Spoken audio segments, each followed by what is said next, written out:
Everybody, peace. Welcome to the program.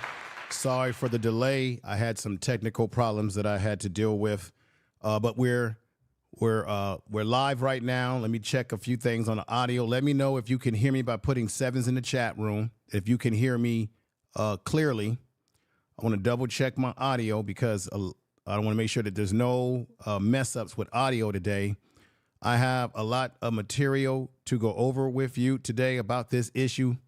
Sonya Massey, this should have never happened to her. You've got a few people on YouTube who are trying to make excuses for the cops and trying to say, oh, it was a clean situation.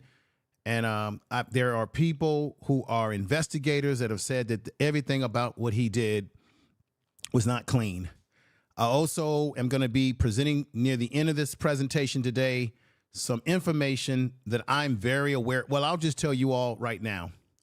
When it comes to understanding white supremacy, the tattoos, the white people that are members of these militia groups, I am most expert in this area because a lot of people on the YouTube streets will talk about racism, will talk about white supremacy or suppression.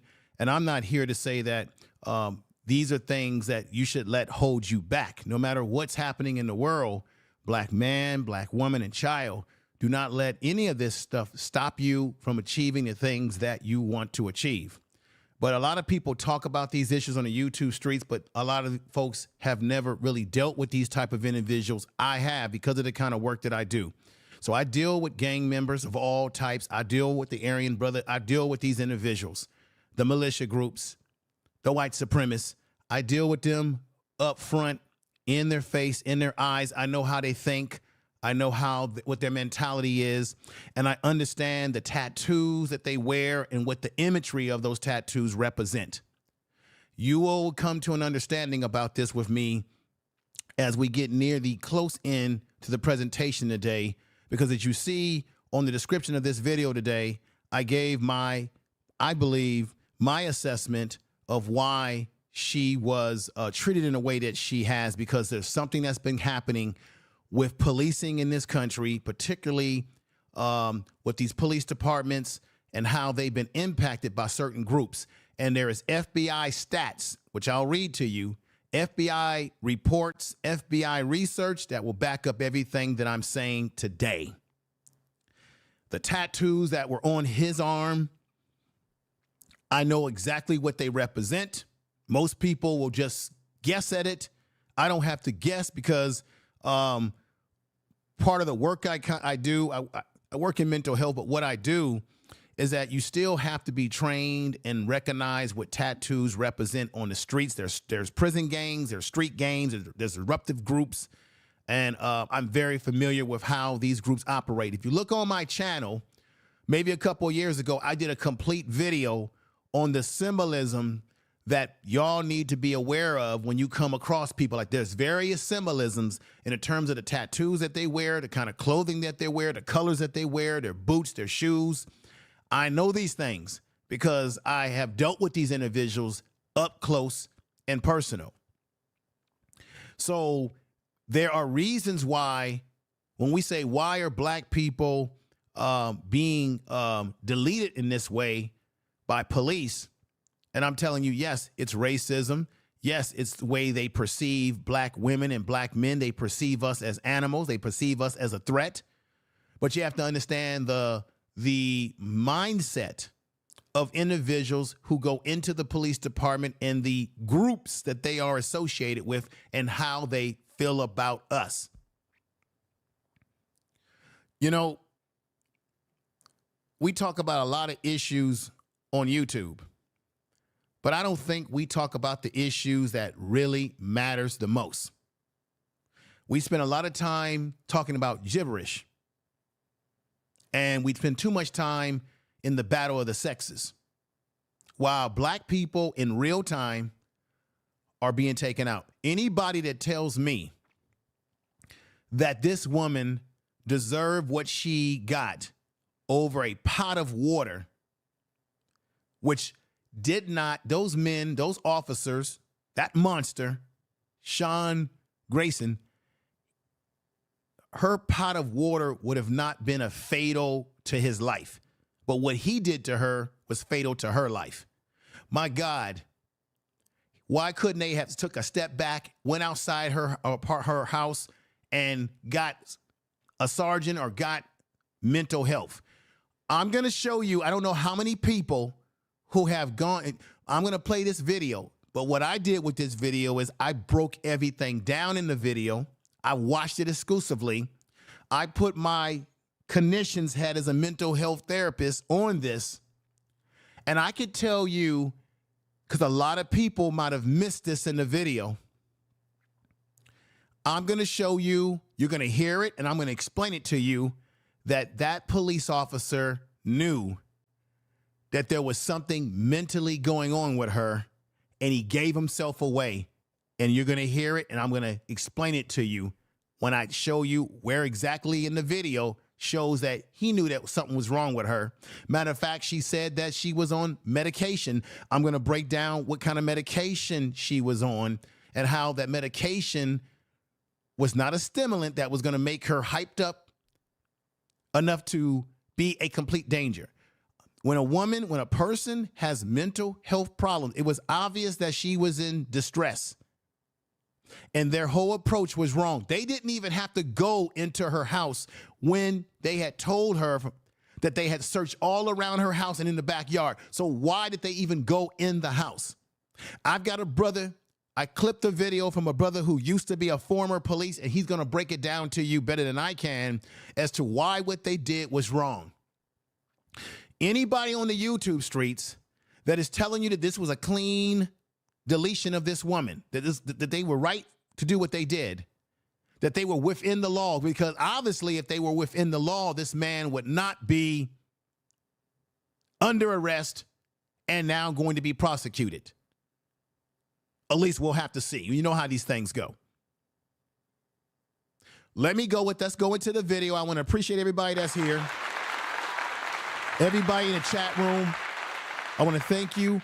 I just want to give a disclaimer. I may not be able to call a lot of people's names today, because once I get started with this presentation, I have to stay on point. What I would like you all to do so we can get more people over here is that if you're listening to me on a cellular phone, a desktop computer, your laptop, your tablet, your cell phone, iPhone, please hit the button that says share right now and share it to your Facebook, share it to your X or Twitter or whatever social media that you use. And if you are a content creator, do me the best you can do, and that's put it in your community tab. The things that I'm about to tell you today and the way I'm going to break this down and assess what's going on, you will appreciate it. I'm not saying that everybody didn't do it. I think everybody who's talked about this issue and presented this, I say kudos to them. But there's some areas about this situation that I'm going to bring to the surface in this video using my professional experience with these type of individuals that took her life. And we're going to break the video down because I don't think this young lady posed a threat. It was the police officer himself, Grayson, who told her to go over to the kitchen to turn the pot of water off. What I'm saying to you is it wasn't premeditated. That woman didn't put that water in that pot. She didn't say, oh, there's some cops out. She called the damn cops because she was feeling like someone was around her house. It was obvious to me with a clinical eye that there was something wrong, maybe something mental. People said, oh, she's on drugs. She wasn't on drugs, and the autopsy report shows that. But it was obvious to someone like myself that there was something wrong with her. That's where the cops were wrong. In the beginning of the video, you see him telling her, why is it taking you so long? Probably because it took the damn cops too long to get there and the woman was in her bed. She probably had that pot boiling way before they came in the house because her intention was to do something else with that. They want to make it seem like she premeditatedly boiled water to throw on the cops when it was the cops that told her to go over there and turn the water off. If they were concerned about her throwing water on her that was hot, why didn't the cops why didn't the cops say, you got a pot of water on, it's going to cause a fire? Because he said that. Why didn't the cop just say, ma'am, just stay right here. I'm going to go over to the kitchen and turn your pot of water off? This man would probably have a job still. No, he tells her to go over there and turn it off. And when she says, I rebuke you in the name of Jesus, he sees that as a threat that, oh, she's going to harm him. They took her life. She had no weapon at all. I said this in my other video. Folks don't pay attention enough. Black people are most likely to be killed by police, 3 times more likely to be killed by police than white people. 30%, that's 3 times more. 30% of black victims were unarmed. This is going back to 2015 and compared to 19% of white victims. When black people are unarmed, we're being deleted by police at high numbers. I said that in my last video last week. I don't think people got the memo on that. Let's go into the video, everybody. Let's go into the video studio and let you hear. Let's look at the first video and break this on down, straight up, up and down. So you got the police tape, and Sean, I can't believe that Sean Grayson was allowed to put this police tape up after doing what he did to her. That's the thing that's crazy about it, y'all. Let's go into the first video right now. I appreciate everybody that's here. A clap to you.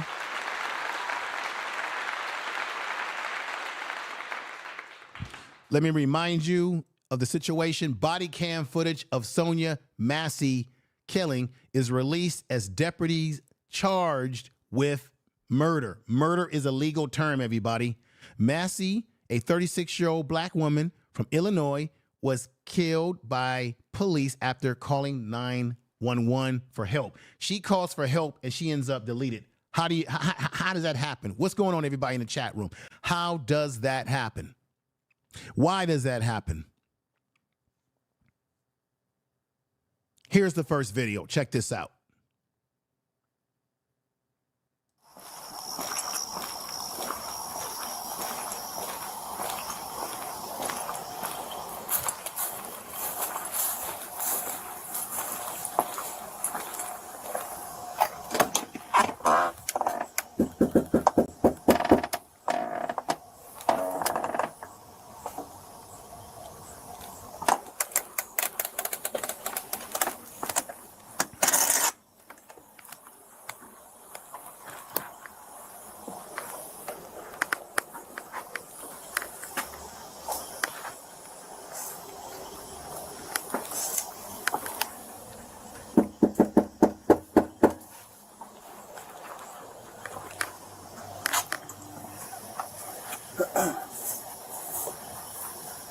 There's a bike sitting back there. Where? So basically, everybody, I'm going to move this up a little bit. They were knocking on the door. As you already know, it took some time for Sonya Massey to come to the door. Probably because she probably was waiting for them for a long time, and she probably had to get dressed. And she even told them that that's the reason why. The officer who took her life, Sean Grayson, was rude, is all get out. On the back door. I don't know if it's hers, but I'll love tap it. Search warrant.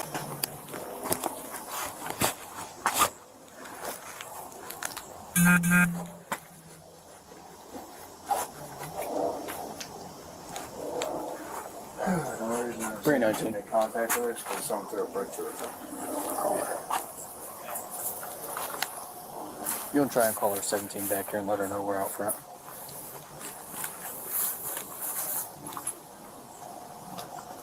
Yes, that's set up good.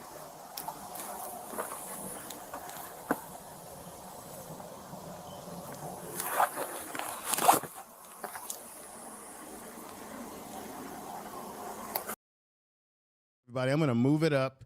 So they were searching around her home. It took her a while to get to the door, but they were rude as hell to her.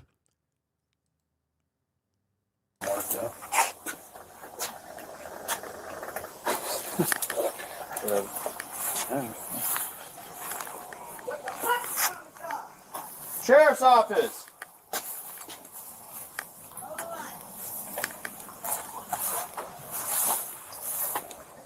Two houses down, I think.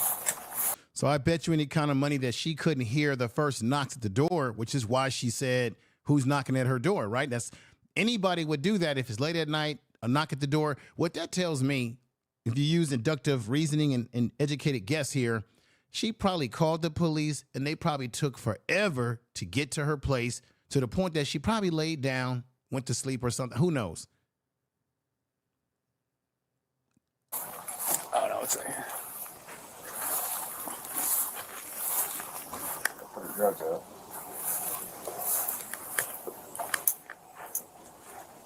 Go ahead.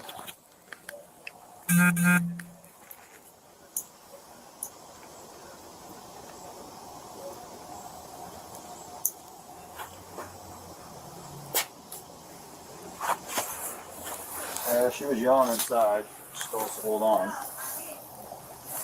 You come in the door. He says she was yelling inside and she told you to hold on. Common sense would tell you it's late at night. Maybe this woman was in the bathroom. Maybe she just got out of the bathtub or shower. Maybe she fell asleep. And then you hear Sean Grayson. You hear him saying, are you coming or not? The criminal that you see right here. Right? The criminal that you see right there. This man right here, Illinois deputy indicted on Sonya Massey's shooting, was discharged from Kansas Army base for misconduct. What else could be done as former KCPD major?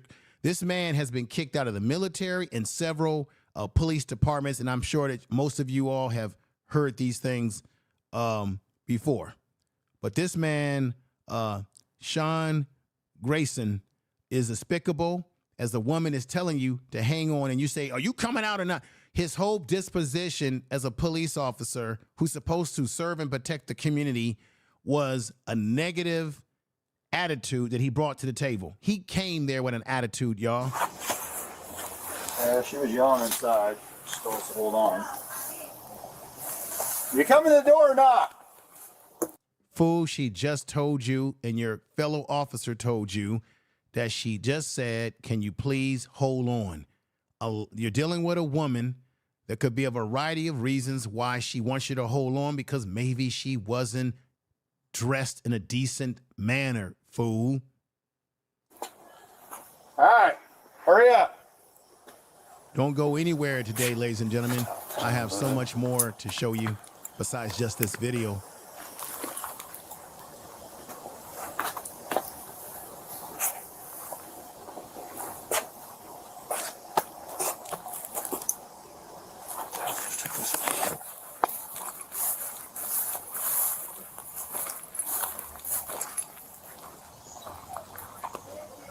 Sheriff's office, the one you called.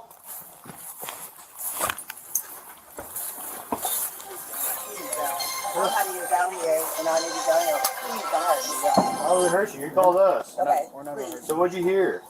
Somebody keeps outside my house, y'all. Please, Is this your car over here? Please, God, please, God, please. Is this your car over here? Oh. So you can clearly hear her saying, please God, several times. What it shows me is that these police officers did not take the time to assess how she was doing. Instead, Sean Grayson was too concerned about the fact that it took her a while to come to the door. How unprofessional. You're supposed to serve and protect the community. She called you because she thought she had a prowler outside of her home, and this is how you talk to her. You hear her say, please God, please God. They failed to assess her. If they would have took the time and slowed down from their rhetoric, his rhetoric of trying to rush her, and just took the time to listen to her, he may have been able to figure out, which he did, that there was something mental going on with this woman. But he did, because it's caught on video. He said something, and I'm going to let you all know what that was. Here we go. That's not your black car in the driveway? Oh, well, we checked your yard. We walked around the whole block. We didn't see anybody. You know, we don't. I mean, we check the whole area. There's nobody out walking around. I know, y'all. Please, God. I'm trying to get. You see, she's saying, please, God, I'm trying to get help. She's got her cell phone. Looks like she's texting or reading something. She's saying, please, God, please, God. All of that for me as a trained eye tells me it's obvious that the woman is in distress. This is why people who go into law enforcement, particularly local police, this is why they need a college education, or at least to take a basic junior college psychology class. Most of these police officers don't even spend, what's that term? It takes more hours and commitment to become a beauty beautician. You know, it takes, you have to spend more hours to learn how to do people's hair as a beauty beautician. It takes longer, and their training and their certifications and all the things they need to know, it takes more hours, more days and months than it does to become a police officer, where they're going to give you a badge and a gun and a license that you can harm someone with. Does that make any type of sense, everybody? True. They're hiring people who sometimes don't even have a college education, or it's not even so much about the college education, that they should make these officers take basic psychology classes, because you're dealing with the public, and therefore you're dealing with the minds of people in public, and you need to be aware that you're going to be dealing with people who have mental health problems, even people who call you for help. But his attitude, his disposition is an attitude of, why'd you call me? What am I doing here? This is the white supremacist mindset. And you're going to see why. Help, y'all, but What do you need help with? nothing. I just, please, God, please. I don't know what to Once do. again, Deal with what? it's obvious that this woman is in distress. She's saying she has made the cadence of please God, multiple times. She's in distress. And then he asked her, what do you need? She says, I'm looking for help. Now, once they told her that they had already looked in her yard and around her house and there was no intruder, there was no need to come into her house. What they should have done is called a social worker. This is where social services comes into effect. A lot of people got caught up in the term defund the police. No, really what it is it's about use some of the police budget to hire psychological professionals. So when you come across people like this, that police are not equipped or trained to deal with, now as a police officer, you could take a step back, because at this point in time, she's not a danger to him. At this time, he should have took a step back and said, you know what, maybe we need to call social services and have someone from social services come and see this woman, because we've done our job tonight by checking around her property. There's nobody here as an intruder. They're so focused on who the car is out front. Common sense should probably told them that maybe the damn car was her car, maybe a family car. And because this woman was out of it mentally, that maybe she didn't even realize that the damn car belonged to her or a family member. Her own son, Malachi, said that he wished that he had been at the house that night, that the one night that he didn't show up, that this happened. But he also said that his mother's mental state might have been such that he didn't know what he would have encountered too. When people are in these mental states, they're in crisis. You got to de-escalate them and you go and get help. The police didn't need to do what they did to her, simply turn the pot off. He should have turned the pot off himself and told her to stay where she was and turned the pot off herself. And they even watched her walk over to her kitchen area where she did turn off the pot. What? Huh? What do you need help with? Nothing. I just wanted to see if I could help me. What do you want help with? Huh? What do you want help with? I heard somebody outside. Yeah, we checked your house. We checked your backyard. I walked all the way through all these backyards. We checked your front yard. We didn't see nobody. Yeah, so nobody's out. Okay, so she says she needs help. She's in distress. And they tell her right then and there, we've already checked your backyard. We checked around your house and we don't see anybody. So at this point, They should have said, ma'am, we're gonna let you have a good rest of your night, but ma'am, we're a little concerned about you, and we want to call someone from social services to come out and come and check on you. That would have been the professional thing for these police to do, is maybe call social services and maybe stay outside, get in their squad car, and maybe they could have, stayed in their squad car until that social service person got there or something, if they were so concerned about whose car that was. But they had to go into the house, and they did not need to go in the house. Most police that are worth their salt and gold, I have a brother that I'm going to play for you, said that they didn't have to go in her house. That was the first mistake that they made that night. Here. You didn't see anybody? No. Nope. Oh. Check the whole area. Okay. What took you so long to answer the door? Oh, I was trying to. See, at this point in time, it was no need for the caveman at this point in time to say, what took you so long, when your partner just told you that she said, hold on a minute, meaning she may have had to put some decent clothes on. Your partner told you that, but then you were steady agitating this woman, escalating. You're taught as a police officer, or at least you should be, to de-escalate, not escalate the situation. There was no need at that point to say to her, what took you so long, when the woman is explaining to you what she was concerned about. Once you told her that there were no intruders, at that point, you should have gotten your squad car and left. And if you were concerned about her mental state, you should have referred her to a counselor, maybe called someone to get a counselor out there to deal with her mental distress. Because at that point in time, as an officer, you're not trained, you're not trained. And at that point, there's nothing else for you to do. You're out of your scope of practice at this point in time. You're out of your scope. You're out of your scope of practice at this point in time.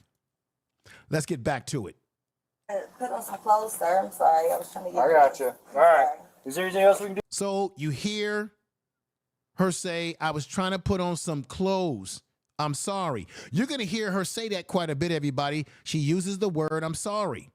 She said, I was trying to put on some clothes. I'm sorry. And I'm going to get to this other issue because the father said that the police department in this part of Springfield, Illinois, the county and the police there lied to the family. How many of y'all know this? Put sevens in the chat room if you know what I'm about to tell you. That the family was lied to. They lied and told him that there was an intruder that went in a house allegedly and took her life. They lied to the family. They wanted to make the family think that she took her own life. Just the same way that they lied about, you're going to see some familiar faces up here. The same way they lied about Sandra Bland. Remember Sandra Bland? They told us that she took her life in a prison jail cell. I never believed that to this very day. So they told the family,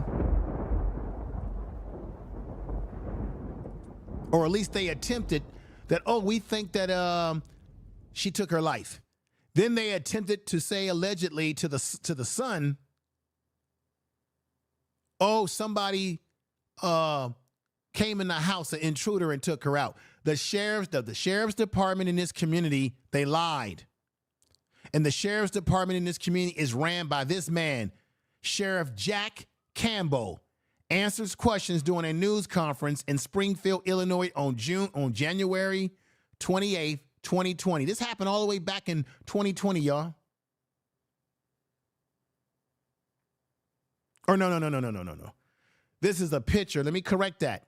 This is a picture of him answering questions at a press conference unrelated to this issue, not 2020.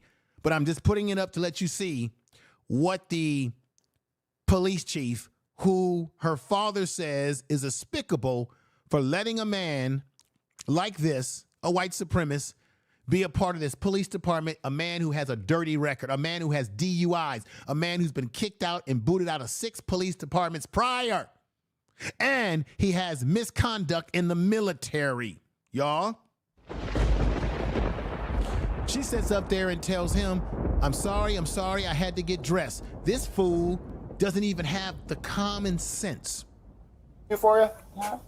Is there anything else I can do for you? No, sir. Okay. Okay. All right. Boom, right there. Right there. He asked her, is there anything else he could do for her? She said, no, sir. She said there was nothing else that you could do for me at this point. So at that point, when he was told by her that there was nothing else that they could do for her, why didn't they get in their squad car and leave at that point in time when they've already did their job looking at the outer perimeter, which she was complaining about? They could have gotten their squad car. They could have called a dispatcher and said, can we get someone from a social worker or someone out here? Because they have people who are social workers and psychologists that work 24 hours around the clock, and they go and see people on grounds when they're in crisis. I know this because I've seen it in action. They could have called a psychological, how many of y'all agree with me? Put sevens in the chat room. They could have called a psychological counselor to come out and check on this woman. That would have had a better disposition towards her. He's saying that he was threatened by a hot pot of water. Guess what? You didn't need to go in the house. At that point, she told you that she didn't need anything else from you. The police had no right to enter her house. They didn't have a search warrant. She wasn't there. They weren't there seeing her for any criminal activity by her or anybody in the house. So there was no need for them to go in the house. The minute they went in the house, they already violated her rights.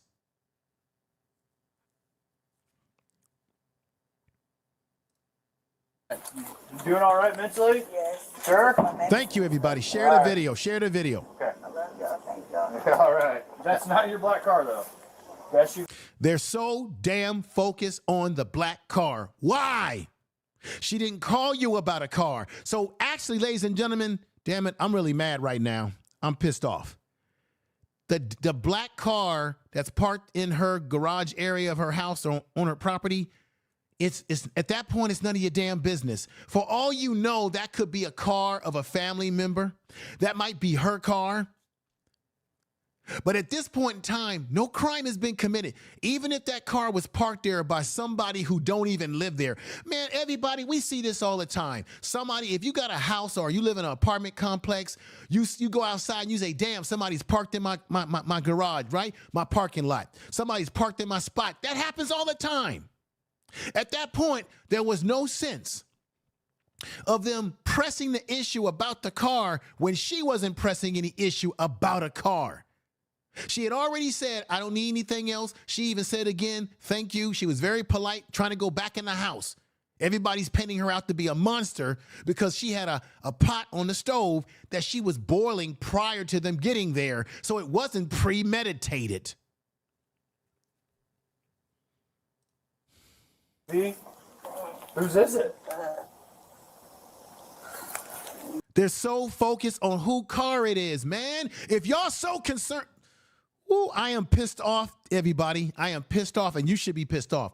This is how simple it is.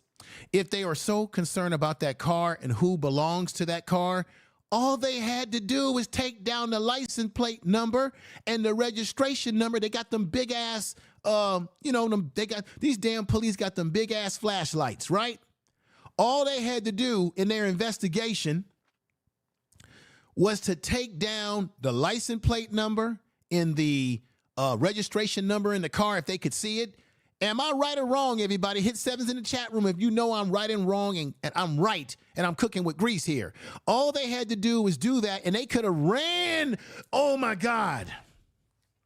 Oh, my God. I'm sorry, everybody. I'm about to have a breakdown right now. Oh, my God. This woman would be alive today. All the police had to do was take down the license plate number, run it through their system. They got a computer in their system, in their cars. They could have ran that damn license plate, and the license plate would have told them who belongs to the car. And I'm willing to bet you any kind of money. Oh, my God. Oh, my God.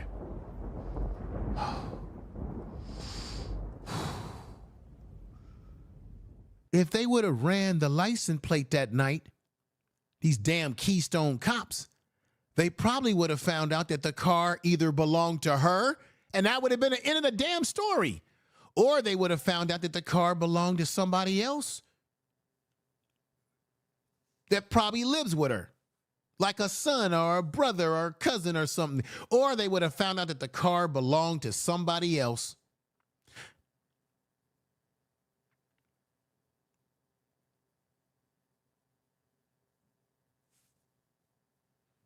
And then they could have tracked that person down and said, man, get your car off this woman's property. How? Everybody tell me if I'm wrong or right. How easy would that be? Tell the truth. How hard would that be to have just ran the license plate through their police vehicle computer, since it didn't appear that she was either realized that it was either her car, or that she even cared that it was a car parked in her garage, because she seemed like she didn't care. It didn't matter to her. Or maybe she didn't know. It's late at night. Somebody probably parked their car there and went to somebody else's house. Who knows? But they could have saved themselves all the trouble by just running it through. All your naysayers on YouTube, why don't y'all break that down? While y'all try to defend this cop, this white supremacist cop. And I'm going to show you why he is a white supremacist. His tattoos give him away. And I know these white supremacist tattoos better than anybody on these YouTube streets, because the difference between me and them, everybody, is that I actually deal with these monsters. I know his type. You don't know? Someone just parked it in your driveway? They brought it to my driveway. And just left it? Mm-hmm. So she says they brought it to her driveway. Why didn't they just check the damn license plate? Yeah, let's run that. Yeah. Oh my God, man. You guys are Keystone cops. Anyone else live here with you? Somebody else. Like, David Mary 43556. Tell the truth. you got a name? So right there, you can see him reading the license plate. So this is the question again. You can see that, you can hear the officer reading the license plate. Why didn't they just run the license plate? Because they went into her house, y'all. Well, why was it necessary to go in her house? If you got the license plate number and you're reading it down, you can find out who owns the damn vehicle. I just don't understand them. Your name real quick. Catch this. See who we spoke to. And look, everybody, check this out. While they're bothering this woman, it sounds like those are either gunshots or maybe it's fireworks, because this did happen on 7/6/2024, and it says up here in the corner side, right corner side, 1:18:02. We talking about 1 o'clock in the morning, man. And they mad about why it took her so long to come to the door. It's 1 o'clock in the morning. You got what sounds to be either fireworks or gunshots going off. You would think they would be more concerned about where that noise is coming from when the woman already told you she's fine now.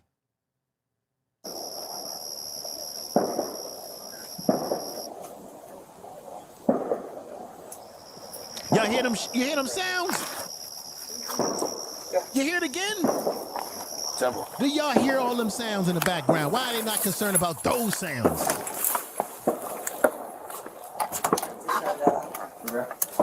See? This is where it went wrong. There was no need to enter her house. No need to enter the house. And if y'all want to know what the house looks like in the daytime, here's a picture where you can see what it looks like in the daytime. There it is right there. There is smiling. That's her son as a baby. They had to block that out. But that's what the house looks like. That's what it looks like on the outside. Look at that left-hand side. You got the grass. You got the bushes over there to the left. Looks like she's got some plants out there. There's the door. That's the house on the outside, y'all. That's what it looks like in the light, out of the darkness.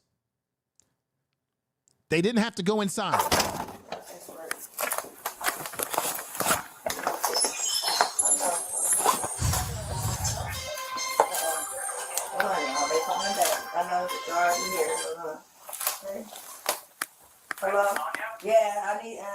got the sheriff department here, but I was calling. Someone's calling her and saying her name, Sonya. Now I wonder if she's calling a counselor or something. But I want to take y'all. I want to do something real quick that you all need to know.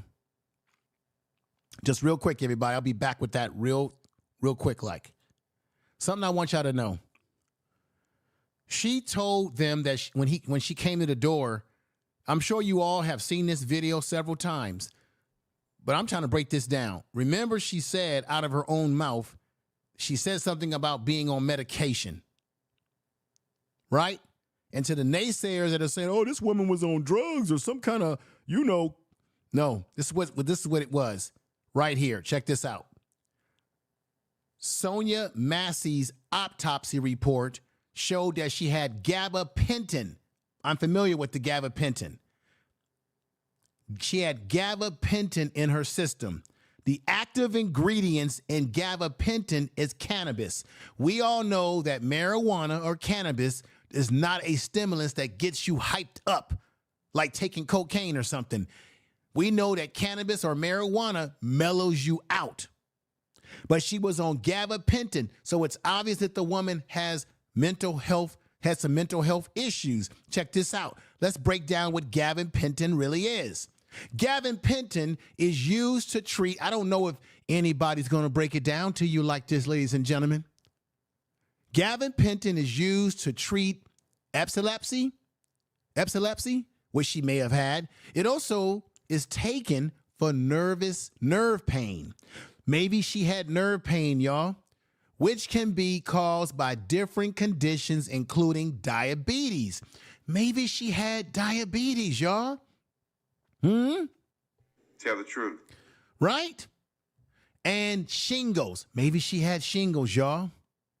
Check this out. After an injury. So gabapentin is taken when you've had some type of serious injury to your body. When it comes to epilepsy, it's thought that gabapentin stops what? Seizures. Because when you have epilepsy, that means you can have a seizure, right? Seizures by reducing the abnormal electrical activity in the brain, y'all. Tell the truth. Tell the truth. That's a medication that is a therapeutic medication if you've got issues going on with your nervous system, problems with pain, problems with not being able to relax, or you've got diabetes, which brings about certain symptoms. That's why she was taking gabapentin. That's what was in her autopsy report. She wasn't on cocaine. She didn't have alcohol, liquor in her system. Let's just get that very clear for the naysayers out there who think they know what they're talking about and try to say, oh, she must have been on some type of drug. No, she was not. But she told the officer that night that she was taking medication. Let's get back to this. Help from y'all. They're here in my house right now. So she's talking to someone that's saying the police are in her house. I wonder if this is a police officer that's calling her back, or maybe a counselor or social worker or someone that works with her, a caseworker. Who knows? Okay, I'll let you go and you talk to them. No, hold on. Wait a second, sir. You can hang up, Cotton. Let's For go. what? You're there with the deputy, correct? No, hold on, okay? You can hang Hold up. on for what? Just 1 second, okay? Now you can hear Sean Grayson telling her to hang up when she's talking to someone on the phone. And I'm trying to think, is she talking to an officer? It might be another officer that she's talking to on that phone. While this fool is telling her, you can hang up. Because it looks like she might be talking to his superior officer on that phone while telling her to hang up. See, how many of y'all caught that in this video that he said to her, you can hang up? This monster right here, because she may have been talking to a supervising officer. Let's get back.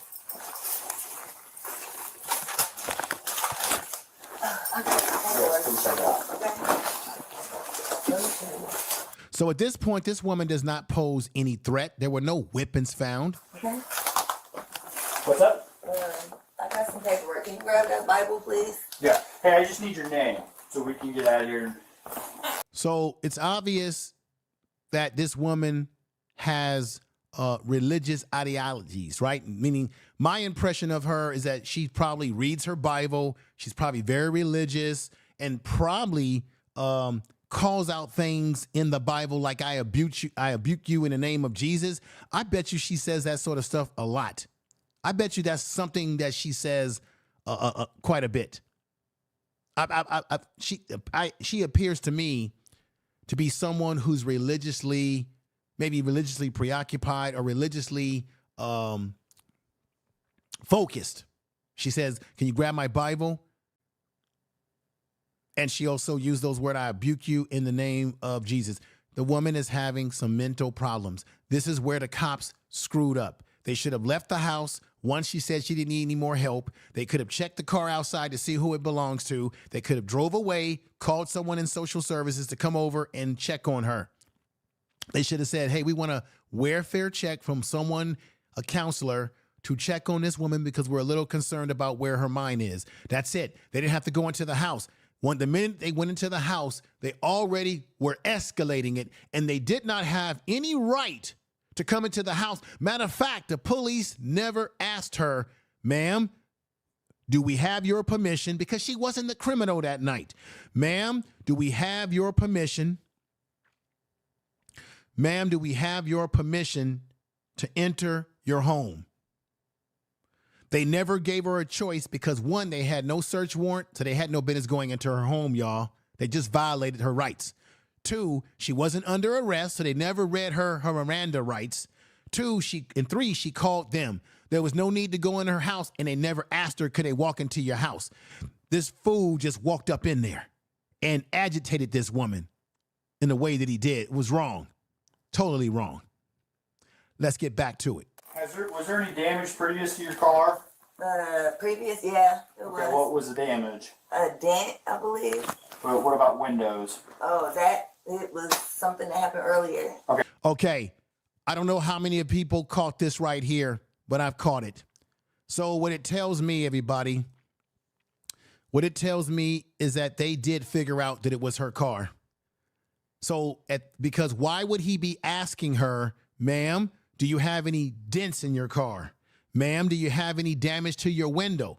What that tells me is that they had already figured out that the car that was in the parking lot was her car because, like I said earlier in the stream, they should have ran it through their system. So it tells me that they must have ran it through the system and it probably came back in her name, Sonya Massey. So what that tells us, again, with reductive reasoning, educational, critical analysis, and thinking, is that he's asking her questions about dents in her car. You see how it all comes together, everybody? They're looking at a car in her parking lot, which was her car. At that time, she was under distress, so she said, "Hey, it's somebody else's car," because her mind wasn't working right that night because she was under distress. So once they realized that it was her car, there was no need to go in the house and ask her these questions. Get back in your squad car and get the hell out of there and call the social services. And if they thought someone tried to break into her car that night, then why didn't you take fingerprints? Why didn't you put the stuff on the car and do the CSI stuff and try to see if you can get fingerprints that might show that someone might have broken into the car? And at that point, if someone did try to break in that car, there was nobody out there for them to arrest anyway. They should have said, "Ma'am, looks like you've got some dents on your car." Once she told them that the dents were made by her, or the damage was done some other time, or maybe that she didn't make the damage, they should have said, "Okay, looks like someone might have damaged your car."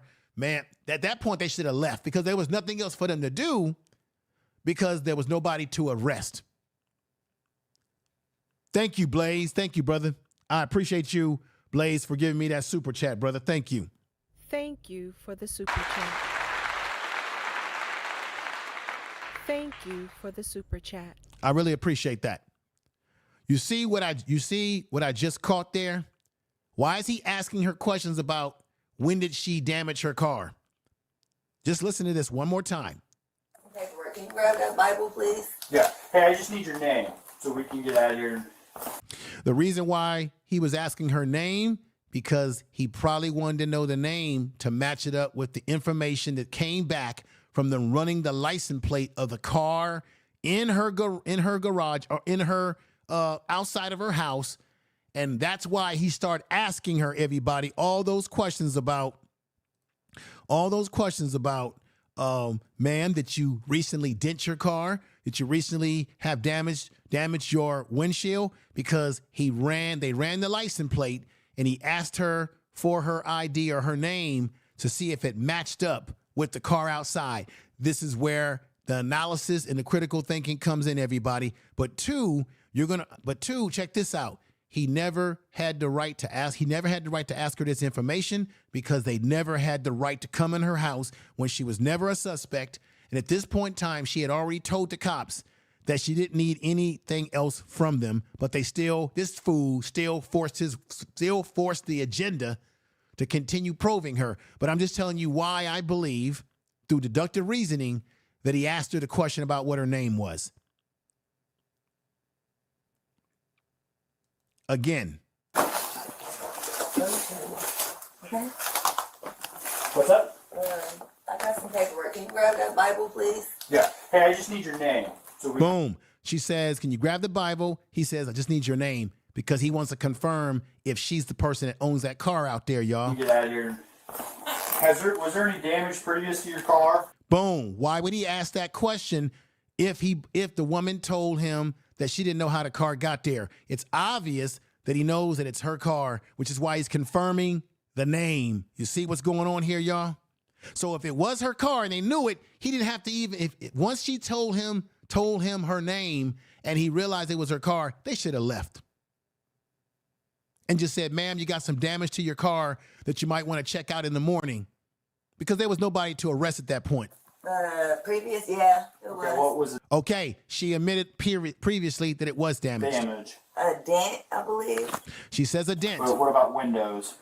He's saying, what about windows? Because he sees the damage in that vehicle outside of her house. Oh, it was something that happened earlier. Okay. She says she admits that it's something that happens earlier. So it solves the mystery. What is that mystery?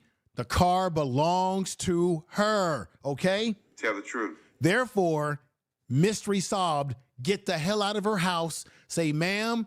So she knew that her car was damaged. Therefore, there was nothing else to say to her. It was all they had to say was, ma'am, have a good night, take care, and leave. Because it's obvious that the woman knows that she's damaged her car, and it's obvious that there's no damage based on someone breaking into the car that night. So they screwed up royally. Perfect. What is your last name? Shouldn't have to think about your last name. You're not in trouble. I just need to text. Massey. Huh? Massey. He's asking for the last name because that's probably what came up on the computer of the car. That's probably what came up in their computer when they ran the license plate. This is what he's doing here. But he didn't need to do this. Yeah. You have an ID? That'd make things so much easier. See? I just need just driver's license will do, and then I'll get out of your hair. So once she showed you the license plate, the license, you just said, I'll get out of your hair. Once she showed you the license, you should have left. And if you saw the boiling water on the stove, which you told her, fool, to go over and turn off, all you had to do as you left that night was say, ma'am, have a good night.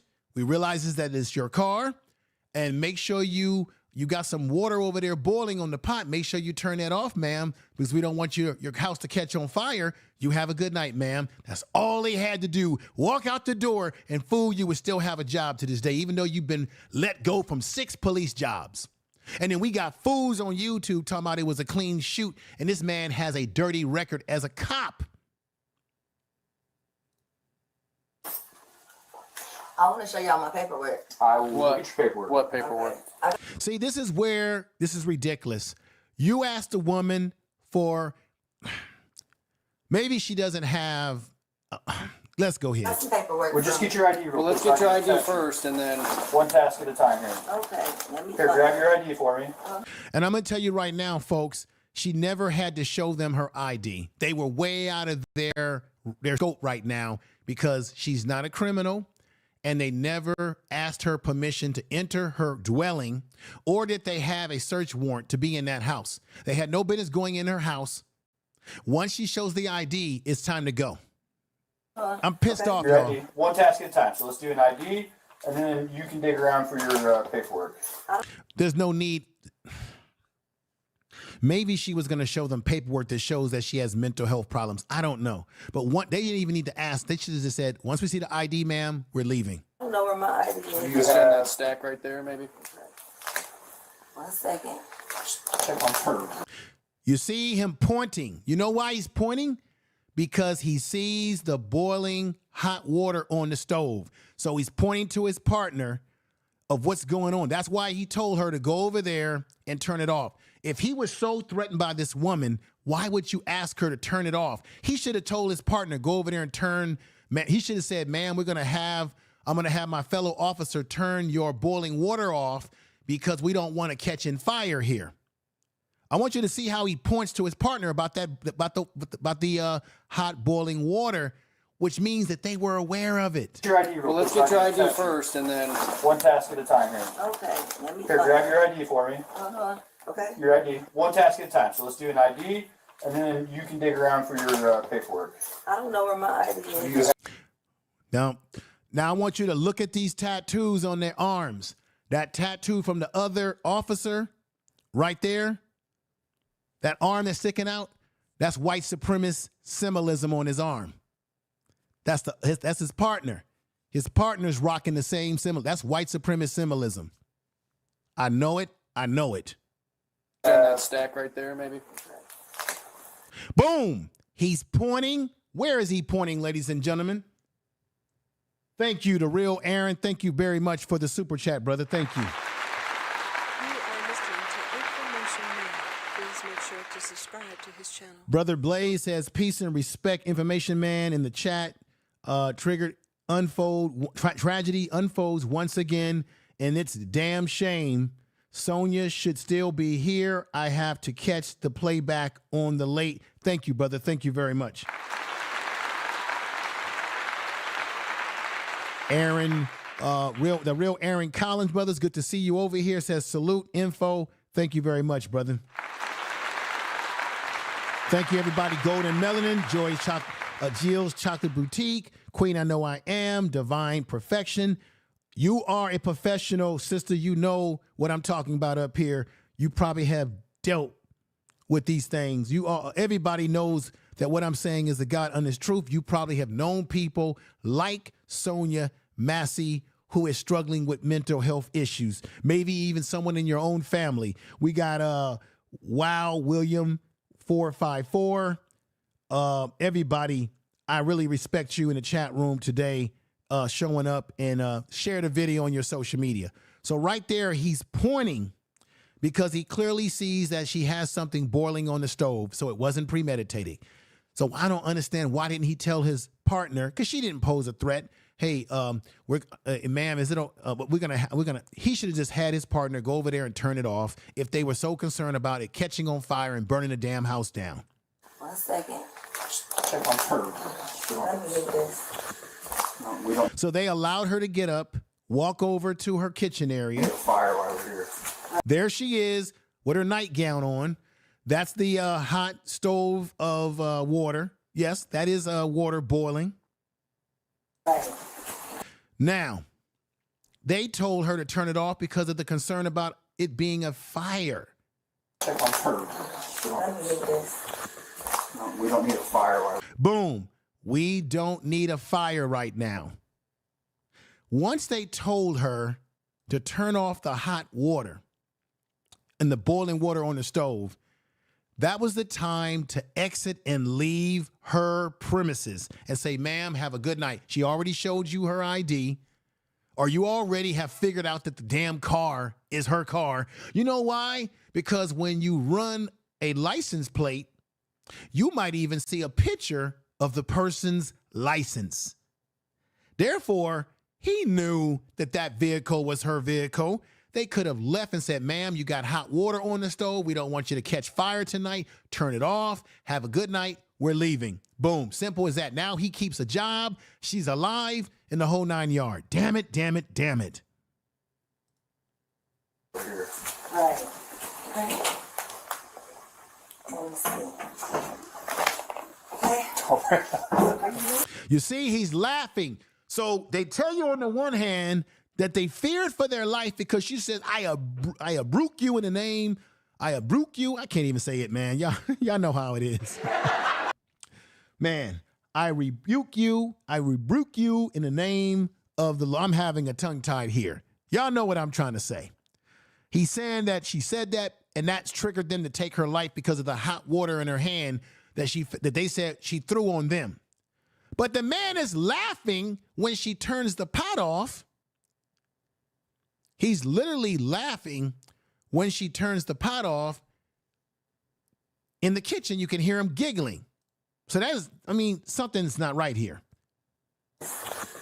No, we don't need a fire while we're here. Right. Okay. She says, right. Let me see. Okay.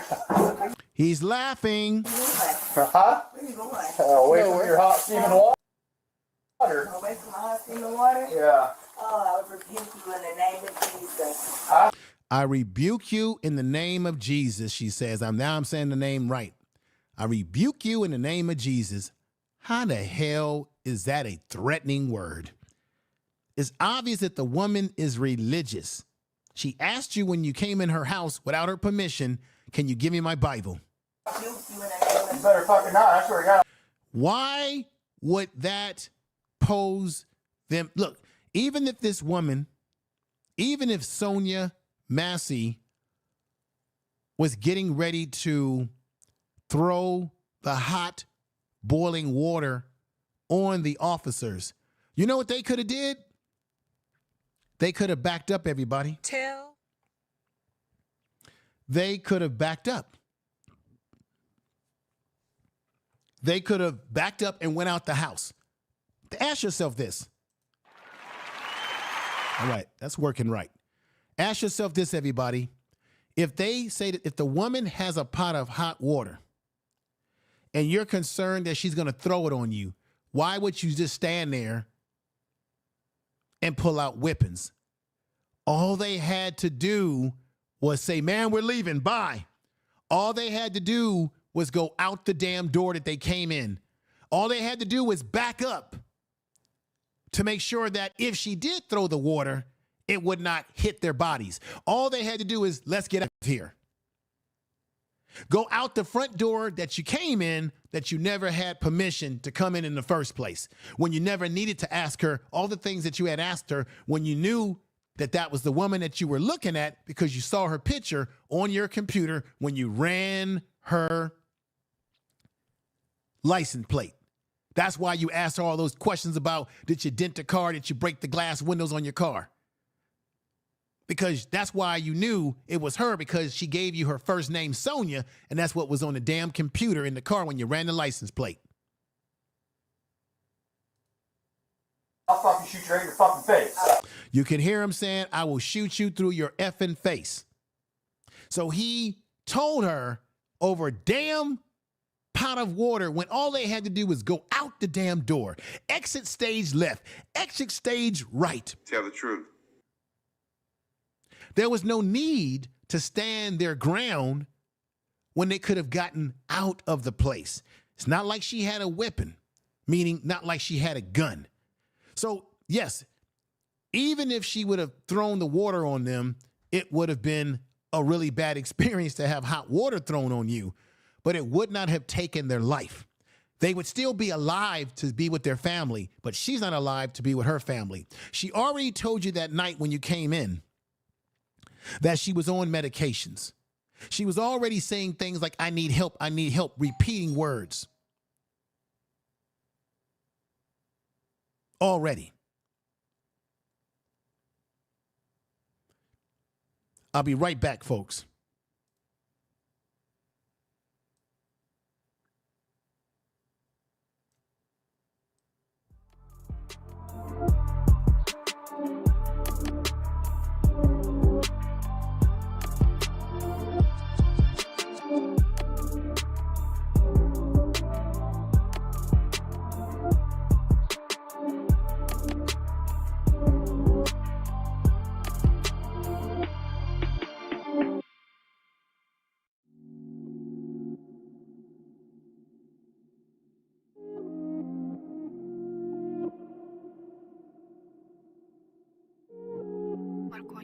Маркони.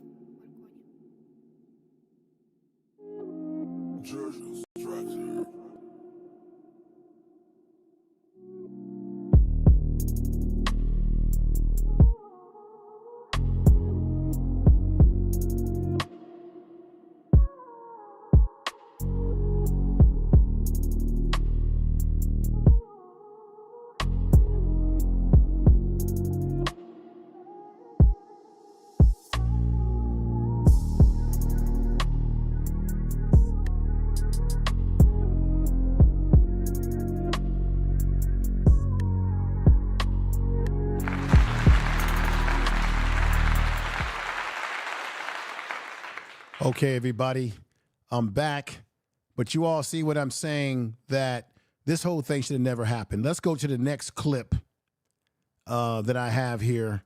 This whole thing should have never happened. It's a damn shame.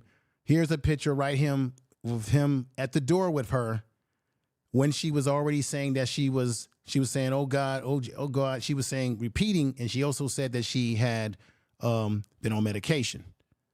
I don't know why they could have just not taking it there like they done. Officer who killed Sonya Massey after she rebuked him in the name of Jesus is, oh my God. Her dad called him a Satan. Let's go to the next video clip that I want to show you. This whole thing is crazy, y'all. And, wow, this is crazy, y'all. Here's the next clip right here.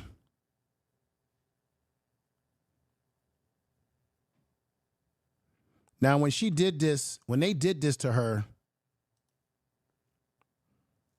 I wanted to play this part right here. Check this out. Second. Check on her. Let me get this. No, we don't need a fire while we're. So I'm just repeating because this is a little small clip. You see she's right there. Obviously, she's turning the water off.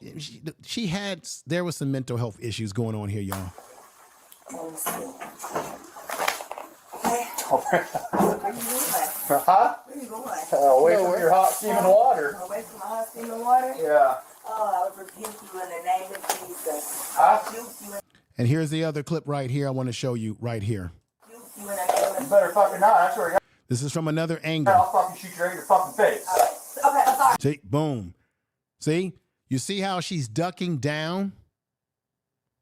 If she ducked down with the pot, even if she still was trying to throw it at him, was it necessary to pull a whipping on a woman in a home by herself who obviously was having some issues mentally? Why didn't they just go out the door? I say that again because this to me I find to be crazy. But check this out. They knew this woman had mental health problems, and you're going to see why now. Fucked.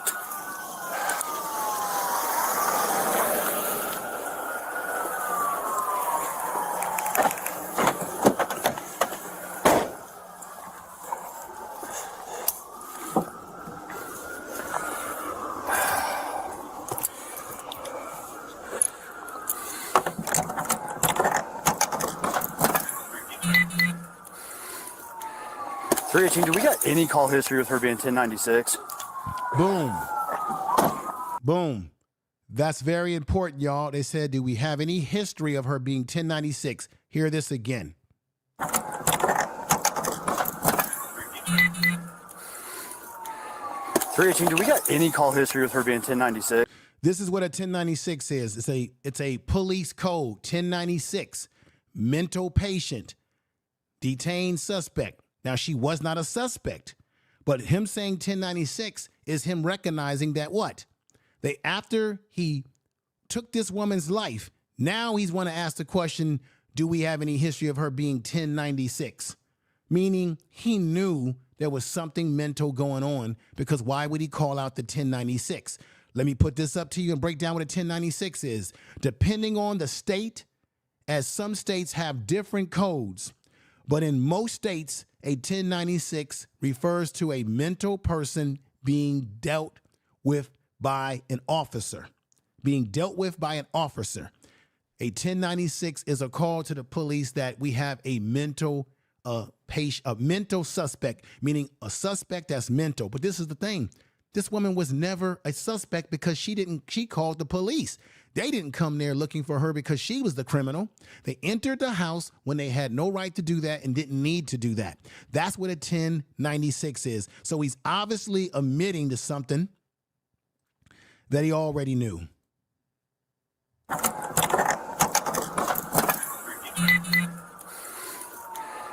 .318, do we got any call history with her being 1096? Boom. Do we have any call history of her being 1096? Let me put this up. This is also plays into 1096. A defendant in a criminal action, which she was not a criminal, is pursued to be innocent until, proven to contrary is proven, and in case of a reasonable doubt whether his or her guilt is satisfactorily shown, he or she is entitled to the adequate treatment under the, not adequate, but acquittal, but is entitled to a acquittal, but the effect of the presumption is only to place upon the state, right? Proving, we have the burden, meaning the state has the burden of proof, y'all, of providing him or her, whether they're seen as guilty or not. So therefore, a 1096 is usually what police are told when they show up to the house and they have a mentally ill offender or someone that they see is committing crime and may be mentally ill. That's why he said that. So that shows you that he knew this woman was struggling. He knew that she was struggling, and he just didn't give a damn. That's what it all boils down to.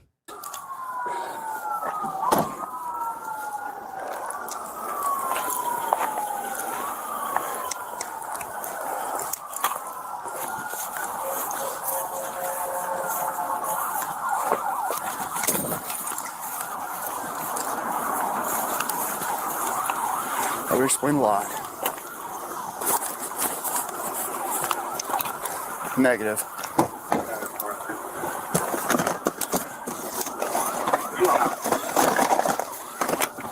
She's in the kitchen.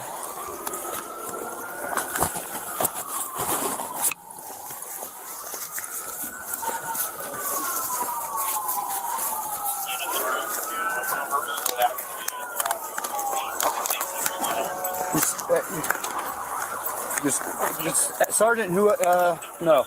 Let's just chill out here. Just Sarge right now. Are you guys secure? Yeah, we're secure. Is that covered? No, it's just her in the house. She's 1096.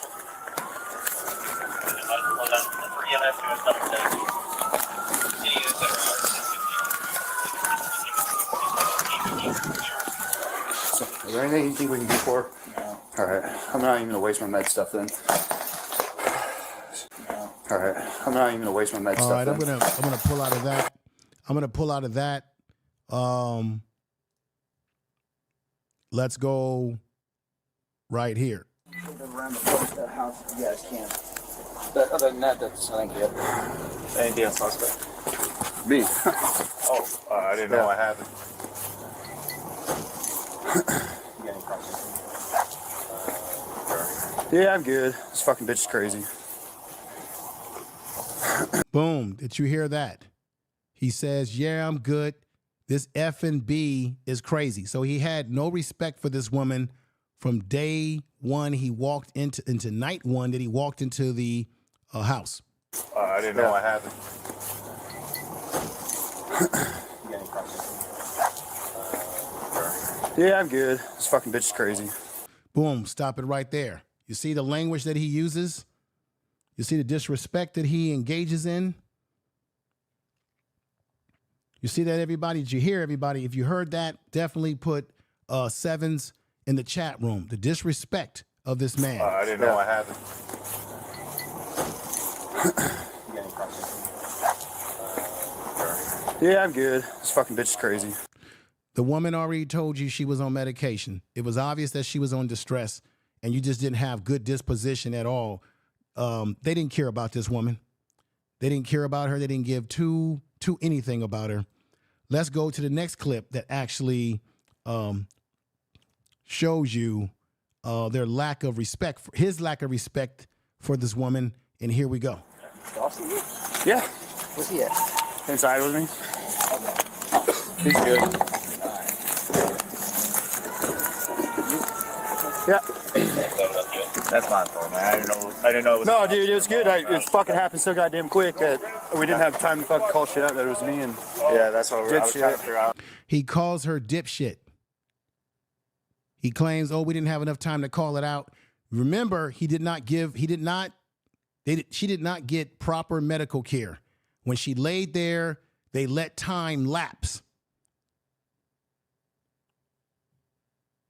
You hear him talking about how he called it out. He let that woman die. There was a moment when she was still alive, y'all.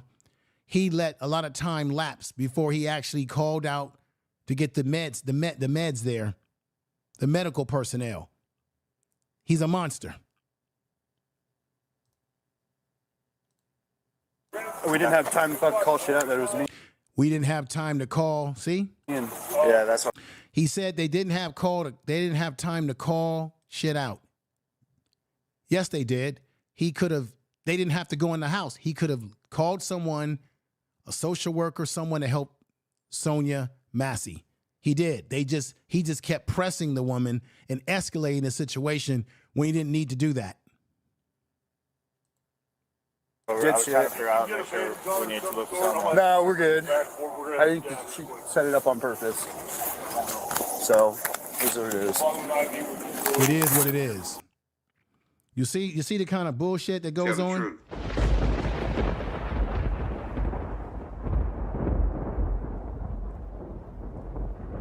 You see the kind of bullshit that goes on, everybody? It's crazy, everybody. Just crazy. Let me, this shit is crazy. I'll be right back. I got more for y'all, but check this out. For the moment, I want y'all to look at this particular commercial break that we're taking. This is my man, George Makem, Urban Nerds Worldwide. Man, I'm here in the hood in Southwest Philadelphia, man.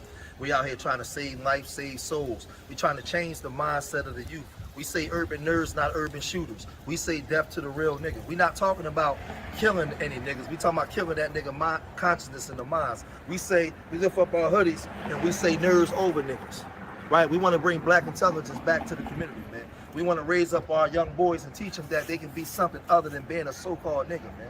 We want to change the mindset of the youth, man. In every city across America, man, urban nerds is coming, man.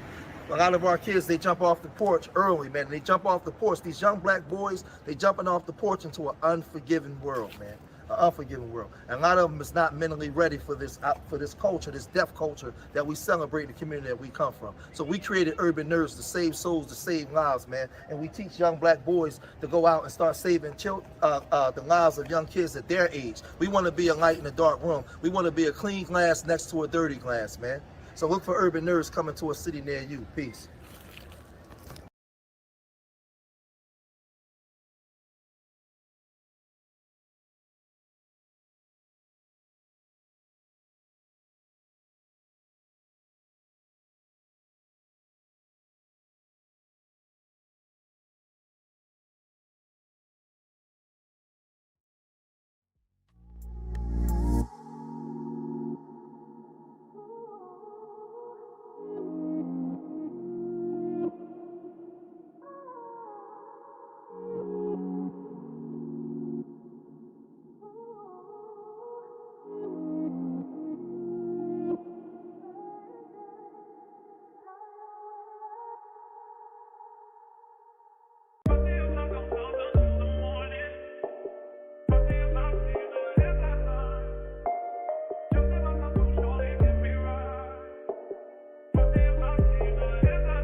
All right, everybody. Sorry for the interruptions. I've got some situation going on here where I'm at. Some stuff going on that I had to deal with. Hope you understand. But I'm sorry for the delay in the show and the program. Let's get back to more clips of stuff. This whole thing is a shame, everybody.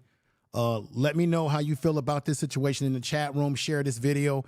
But I've got more to show you, more to break down, and more to analyze. Let's hear what the father said. Now, remember I told you, respectfully, everybody, I said to you all that the family was lied to. They were not told the truth about what happened to their mother, their daughter, because this man has a history. Look at right here. Look at this right here. These are all the police counties that he's been let go from, right? Sean P. Grayson, part-time law enforcement certification, date 6/5/2021. Saginaw County Sheriff's Office, full-time 5/1/2023. Separation date 7/17, because that's because they're charging him in her murder. Logan County Sheriff's Office, he was working there in 2022. And here we have 4/28/23, he was let go. Why is this man able to jump from police department to police department? Why is this?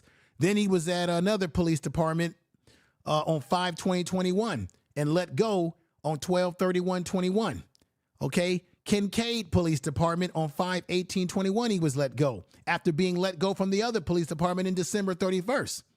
Then he was let go from Pontiac Police Department. 8/11/2020 was his full-time work, and he was let go there 7/21. So within the same year, this man was let go from a police department within the same damn year 3 times. Here's some more stuff. Look at this. 2020-21. Just like I said, Parnell, Kincaid Police Department let go. He's under shooting investigations. Wow. 2021, 2022. It's all right here, y'all. All in black and white. Also, he has a history, as you've already have heard, and I'm emphasizing again, that he's been discharged for misconduct from the Army. A lot of these white supremacists love to infiltrate themselves into the military in our country. He was charged with driving under influence of alcohol, not once, but twice, a DUI. Crazy, y'all, crazy. Tell the truth. He also has a history of this, y'all. This is a document right here. Deputy charged with murder had issues during his previous employment. Sean Grayson joined Segment County Sheriff's after past employers questioned his integrity in his conduct. You had people who have made this document right here is an example of people complaining about him. This is the man that hired him, the sheriff, and the father of Sonya Massey is not happy. Let me let you see the video where he breaks some things down. Let's go back in here and hear what the father said. Right here, y'all. Here it goes. You know what I want? I want justice for my baby. Yeah. Yes, sir. You killed the wrong black woman this time. Amen. Amen. Amen. So the people of Sangamon County have been great. But I want to tell y'all, the sheriff is here is an embarrassment. Because this man should have never had a badge. He should have never had a gun. He should have never been given the opportunity to kill my child. Because he had some serious blemishes on his record. Serious. This man had 2 convictions for DUI. He had a conviction for driving under the influence. And he was a member of law enforcement? My Lord. What an embarrassment. What an embarrassment to this country, to this county.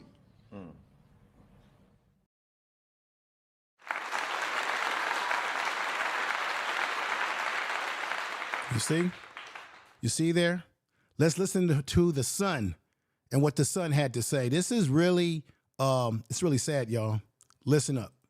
You know, know that they told me that my mom, you know, she got shot in her eye and it came out her neck or whatever. And I don't know, like, I haven't been able to sleep for real. The only time I really feel comfortable sleeping is when I'm, like, just on the floor. I can't even sleep in my bed. Like, I don't know, like, this is just, I really don't have words. Like I've been said, I don't have words for real for this. But the first night I don't go to my mother's house, this happens. How? Why? And I wonder if I was there, if he would have did anything to me. I don't know. It's real. That's all I can say. She lives with her father. I live with my father now. And I would say this, up until just a few weeks, Malachi and Summer would stand with their mother. She was having mental illnesses, and they made the decision it was best that they stay with their father while she seeks help. And but both of them were going every day to check on their mother, be with their mother. And the first time I talked to Malachi, he was so distraught because he said, because I was working, this is the first day I didn't get to her, and this happens.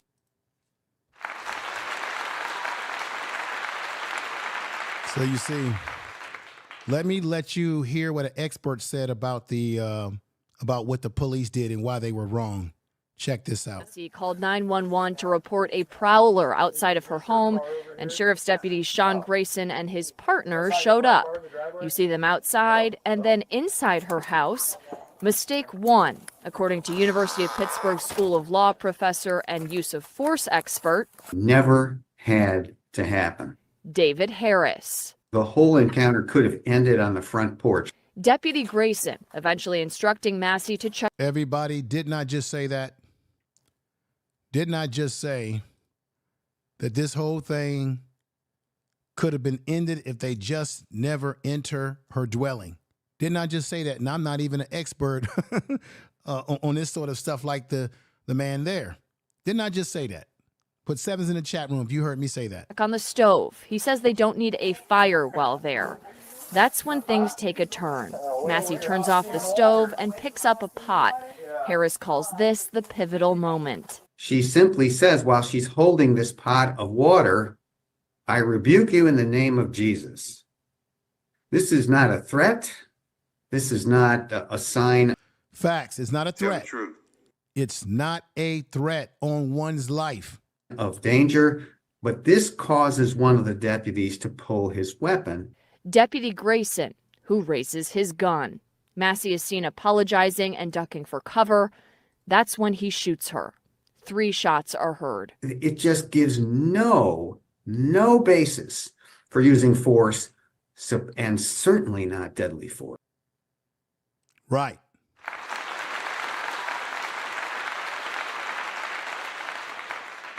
Let's go into the next clip that I think is relevant to the situation. I want to thank everybody that's here. The real Aaron Collins, Jill's Chocolate Boutique. We got Be The Difference Clothing. Be The Difference Clothing. I will have the brother on next week. I had to do this video once I learned about this situation. It was time sensitive, and I couldn't look at myself I couldn't look at myself in the mirror if I did not do this video. Because on this channel, I've done many videos like this when you see this sort of stuff happen. But ladies and gentlemen, don't go anywhere because I'm about to show you, give you information to let you know why this is not happening by accident, but it's happening purposeful.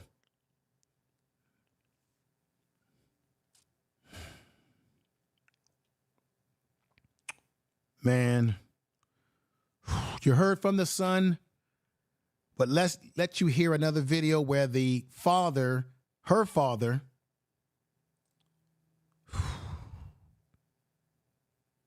Mr. Oh my God, man. Let me let you hear her father express to you how the family was told lies. The family, they were not honest with the family about what happened to her whatsoever. And the father blames the sheriff, Jack Campbell, for letting someone of this ilk be a part of this police force with his record. They should have never allowed him. And what's up to my girl, Raw B Privilege? What's going on? What's going on? Thank you for the super chat. You are listening to... Thank you for the super chat. I'm not doing any, you know, how people on YouTube will play clips of people dancing or something. This situation is too serious for me to be playing those type of clips. So out of respect for Sonya Massey, I'm not going to play any clips of, you know, black people dancing and, you know, jerking around, you know, them type of stuff that people throw on their celebrations for a super chat. But I will say thank you again with a clap. Thank you for the super chat. And I appreciate the super chat from you always, Raw B. I hope you're doing well. Let me get back to this. This is where they're going to be exposed. The police department in Springfield, Illinois is corrupt to the core. And you'll understand why when I give you other evidence to what I'm saying here. They lied to the family. They had the family thinking that she took her own life in what we call suicide. They had the family thinking that someone had intruded into the house and took her life. They lied. Let's hear the father break it down for you right now. Grayson in Springfield, Illinois. The mother of two had called 911 to report a suspected prowler outside her home earlier this month. Grayson has pleaded not guilty to first-degree murder. Joining us now is Sonya's father. His name is James Wilburn, along with civil rights attorney Benjamin Crump, who is representing the family.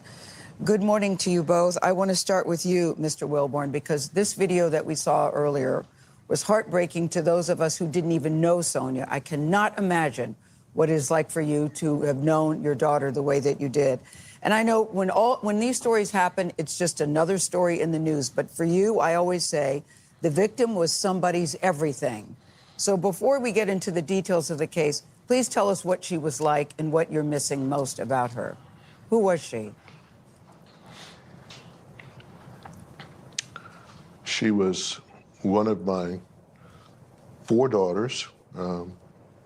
I don't think that looking at that tape with my old heart from before 2022, I had quadruple heart bypass surgery and I suffer from congestive heart failure. But I don't think my old heart could have taken this. You know, I'm hearing that you were told conflicting stories. What were you told, the circumstances of this shooting? Well, I was never told that it was a deputy-involved shooting. Did y'all hear that? Never was told that it was a deputy-involved shooting. Never was told. Listen. We were under the impression that she was killed by the intruder or some other person from the street or something. They lied to the family, y'all. They had the father of Sonya Massey believing that it was an intruder that came into the house. They were led to believe. And they just went in there and found her dead body. I did not find out that the deputies killed her until my brother asked for Sonya's address, and I gave it to him. And he said, "Brother, this says deputies involved." And I'm like, "What are you talking about?" But we were all misled to believe that.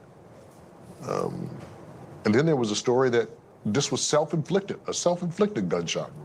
Oh, my goodness. Didn't I just say that, folks? Didn't I just say that they lied to this family? One said it was an intruder and then tried to lie again and say it was self-inflicted. That would mean that she would take her own life.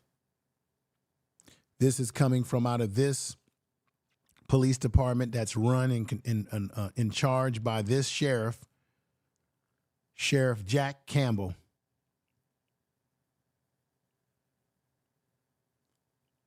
These white supremacist police departments, that have been infiltrated, and I'm going to tell you why very soon. So I think the cover-up started from just right after it happened. And thank God for the body camera footage. It's probably the most horrible and heart-wrenching thing that we've ever seen in our lives. But if it were not for the body cam footage, we would not have known that this occurred. Yes, I say thank goodness, too, for that body cam footage, because we in the video, it clearly shows she was not approaching him with steaming hot water, number one, which is what he said at the beginning. When he was asked about the gun, clearly there was no gun. She had said to the officer, "I rebuke you in the name of Jesus." Right. I'm going to get back to that, folks, but I should have played that. There was a scene in the video where a sergeant came into the house. And the first thing that sergeant said to Sean Grayson, "Where's the gun?" And he says, "Oh, there's no gun. I just, she had boiling water and she said, 'I rebuke you in the name of,'" I think I'm going to play that part of the video in a little bit to let you see exactly what I'm talking about. I'm pretty sure some of you have already seen it already, but I like to go methodical with this, step by step, because there's a lot of things that you miss if you just watch it all the way through straight. You got to stop stuff, replay stuff, make sure you're hearing what you think you're hearing. But there was a scene in that video where a sergeant came on the scene, and the sergeant told Sean Grayson, "Where is the gun?" He thought that the woman had a weapon that would pose a threat. Grayson said there was no gun, but she had hot boiling water, and she said, "I rebuke you in the name of Jesus." And then he walked around and kept saying, "It is what it is. Things happen."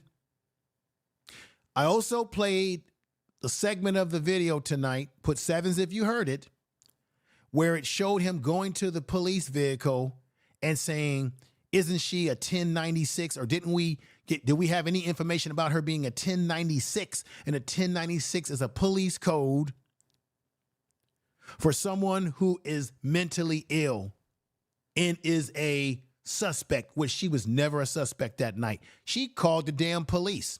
Why is it that black people, when we call the police, we're getting deleted?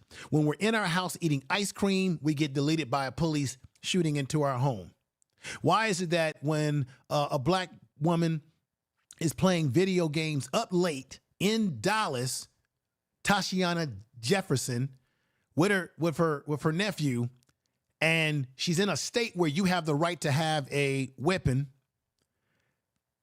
she thinks there's intruders outside. The police don't even announce themselves. Why is it that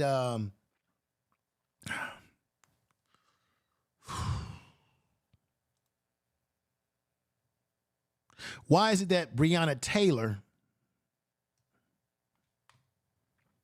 who is no longer with us, why is it that the police that night, when her boyfriend was, taking fire from them and giving fire back, I think the police, when they did that raid that night, I don't think they announced themselves as police at the door, which is why her boyfriend had his weapon, which he had legally. And there were other people that lived in that building that got hit with the police bullets. Which seemed to set him off. What do you think she meant? What does that mean? What was going on that you think that she would say those words to him? I think that she feared for her life. Mm-hmm. There was some premonition that she had. And it seems like he was just an emissary of Satan. And emissary of Satan, wow. That's what caused him to do what he did. Wow. It's just unexplainable. Yeah. Attorney Crump, it's Vlad here. I want to ask you about the reports that Officer Grayson was now working at his 6th police department in just under 4 years. What have you learned about that? And to the point that Mr. Wilburn is making and that Gail was just talking about, what does it say to you that the first thing that we hear Officer Grayson say after he has killed Sonya is, "She was coming at me with boiling water"? You know, it's just no justification, no matter what he tries to say. We see this video with our own eyes. And Vlad, this is one of the worst videos of a police shooting ever. I mean, he did not have to shoot her. And you see him, even though he's trying to say he wasn't gonna have this boiling water get to him, he actually walks around the counter and engages to get a better shot. And that's a fact. That's a fact, y'all. What the state attorney's investigation found, that he actually engaged her. He could have done so many things to not shoot her in the face. He could have backed up. He could have used taser. I mean, it was the size difference. Vlad and Gail, he's over two times as big as her. She's 5'1", 110 pounds. He's like 6'5", 260 pounds. It's just senseless and god-awful. Mr. Crump, it's Tony DeCopel. We've talked to you on numerous occasions in cases like this. There have been others as well, and yet you're right, this is a particularly shocking video. What do you think the larger issue is? Why do we keep having these conversations? Why do we keep seeing these videos? We certainly think it's the implicit bias that permeates in American society now. And when we think about what's going on with the presidential politics in 2020, it was the George Floyd torture video that galvanized people in our community to act. In 2024, I believe it's going to be the Sonya Massey shooting video that galvanizes people in our community to act, because, as Mr. James said, this so-called police officer should have never been on the sheriff's force. He had 2 DUIs, and he had went from multiple police departments, like Vlad said, and that is a question. Why was he even on the force? We agree with the judge at the bond hearing. He is a threat to public safety. Ben, there are so many questions here. Looking at this video, I'm telling you, this one hit different for a lot of people. None of them are good, but this one in particular hit different because she clearly, from what we could see, hadn't done anything to harm this officer or threaten this officer. Mr. Wilburn, I know that your daughter was 36 years old, had 2 children. How old are your grandchildren, and how are they processing this? My oldest is Malachi, he's 17, and Summer, Jeanette, she's 15. And we're taking it day to day.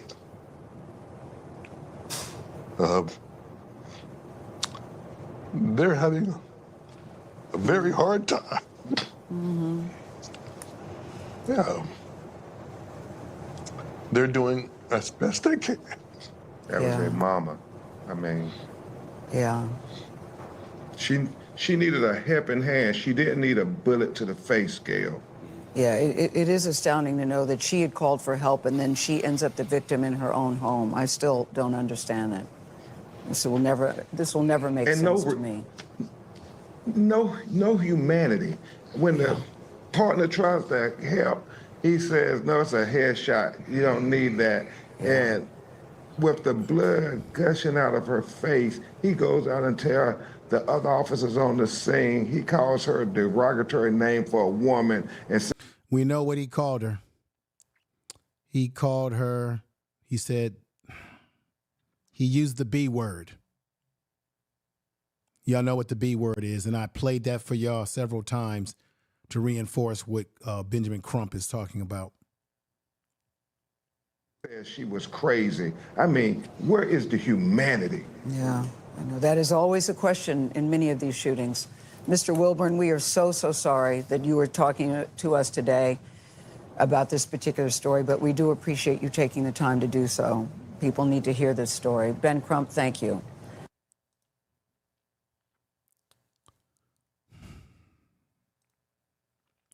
What are your thoughts, everybody?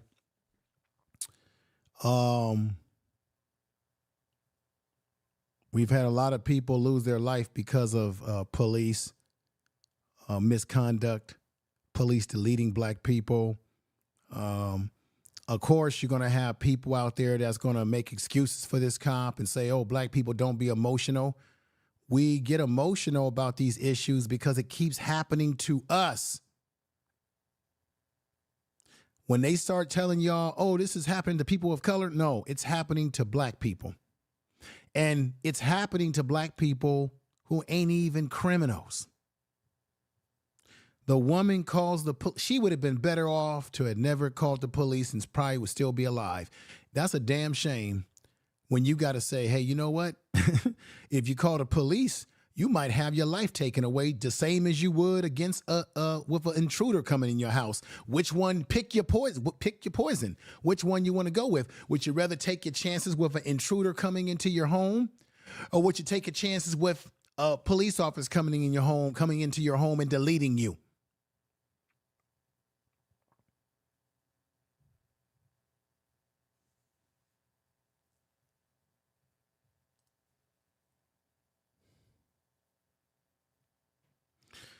You heard very clearly, everybody hit sevens in the chat room. You heard very clearly there that they said that the police departments, they lied to them and said that she took her life, that someone that was an intruder.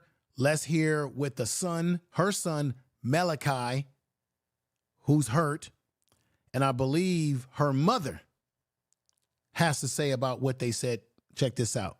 More nonsense by the police forces. 17-year-old son and mother sitting down with CBS News this afternoon. They say police weren't transparent about what happened. They said it's under investigation. And then they said that they told the doctor, the hospital, that she committed suicide first. And then they changed it. They kept changing their call me and story. tell me. They didn't, they just kept, because they told her that. But they called me, the hospital told me that someone just shot her. So they just telling everybody different stories. We're going to get justice for sure. I know. We are for sure. I hope. They got to get justice, y'all. They got to get justice. Now, I want y'all to pay attention very closely to this brother that you're going to hear speaking. I think he has a YouTube channel. And he was a former police officer.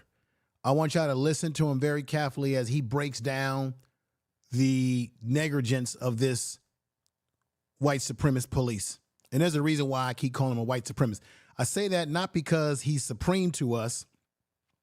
I say it because white people like him and those that are part of these militia groups and these sort of hate groups, they think that they are supreme to us. And you're going to see why. On this picture, you see his tattoos to the left with the skull and other tattoos. I'm going to tell you what that is because this man may be associated. And I'm going to back it up with why I can say this because of what's been happening in our country with law enforcement and military and these groups infiltrating into these areas of everyday life. I want you to hear this brother very clearly. He's a former police officer, and he's going to tell you why everything that they did was incorrect. And he's also going to tell you what you need to do to protect yourself if you find yourself in this situation. So let's hear what this brother has to say. I believe it's the real deal, what he's talking about.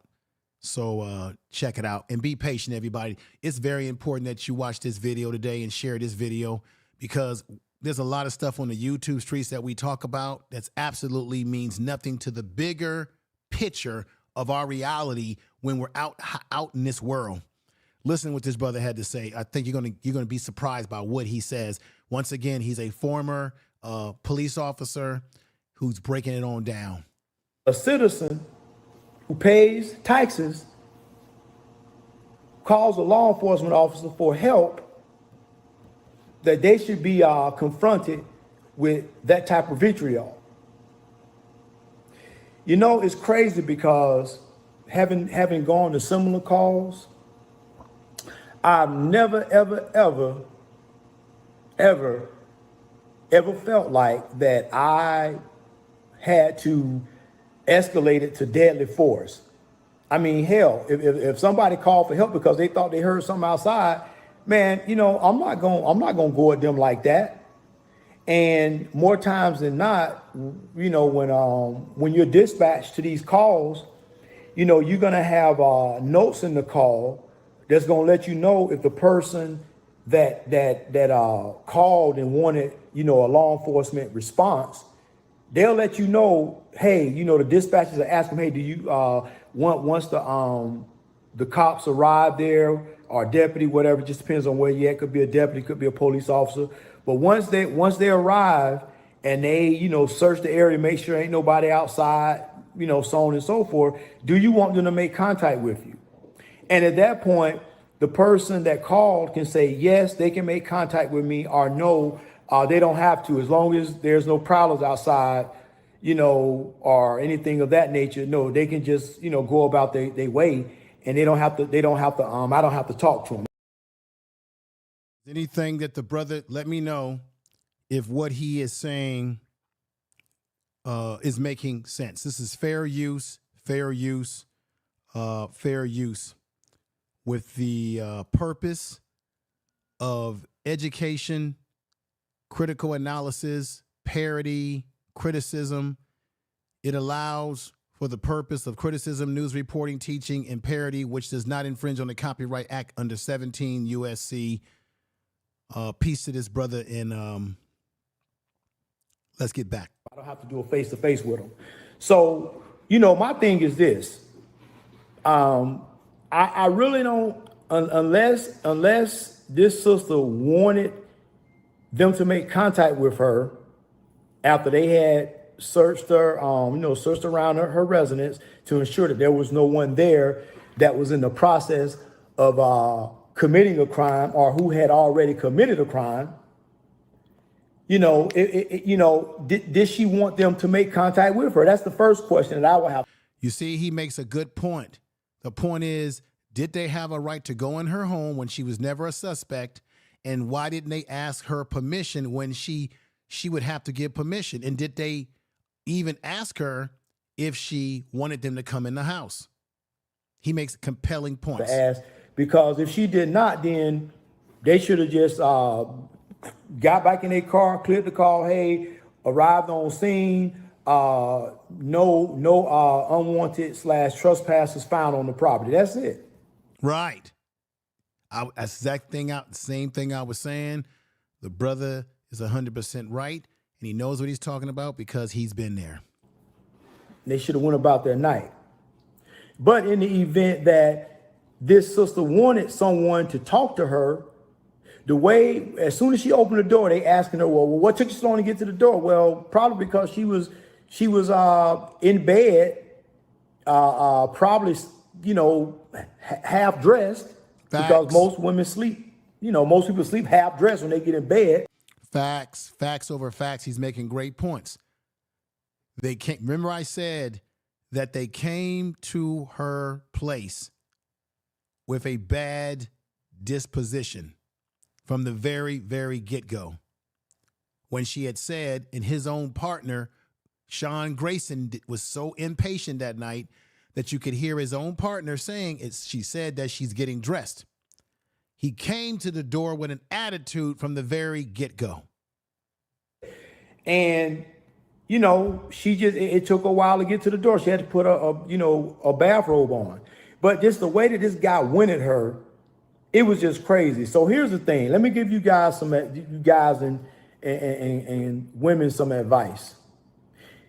Hopefully, if you're a man and you're a masculine man, if you're awoken out of your sleep and you hear noise outside, I'm not saying don't call the police or call 911, but I will hope that you should be able to go out. You should be able to at least see if there's an imminent threat outside your house, and if there is, hopefully you can deal with it accordingly. But for the women, if you hear noise outside of your house, you're awakened from your sleep and you hear a noise outside your house and you feel the need that you need to call 911, which is well within your right as a citizen, you do so. And when they arrive, when the law enforcement officers arrive, they should not be asking you for identification, because if they do, you politely either ask for a supervisor Are you politely just say, hey, listen, why do you ask them, why do I got to show you my ID? Do you see what he's talking about there? Didn't I say that I analyzed that video? Didn't I say that they really had no right to ask her for any ID, because the minute they stepped into her household and they entered the house across the threshold of her dwelling, they violated her rights because, one, they never asked permission to enter. Two, they didn't have a search warrant. And three, she never was a suspect in a crime. And four, she also told them from the very beginning that she didn't need anything else when they were saying, you need anything else? Because we checked the outside perimeter of your house, and she said she was fine in terms of she didn't need anything else from the cops. But remember I said that the reason why when he went in the house and he kept asking her for that ID, because they were very focused on the vehicle that was parked on her property. And as a result of that, I believe that and I kept saying, why didn't they just check the license plate? Well, they did check the license plate. And I believe that they checked that license plate and they knew that the car was under her name. Because when they checked the license plate in their computer bank, they could probably see her address, her full name, and probably pops up with a picture. So he knew that the vehicle outside belonged to her, because if he didn't, why would he be asking her questions about dents in her car and cracks in her window shield? You see what I'm saying, everybody? If y'all see where I'm going with this, put sevens in the chat room. So once they already knew that it was her car, they didn't even have to ask her all those questions. They should have left. Put sevens in the chat room if y'all with me. Y'all hear what I'm saying? This is all a damn shame. It should have never happened. This brother right here was a former police, and he's telling the damn God's truth. Believe me, with today's technology, we know what people look like. You get dispatched to a house, you already know what the people look like, because you got the ability to pull up all kinds of pictures of what they look like. Boom! Didn't I just say this? Tell the truth.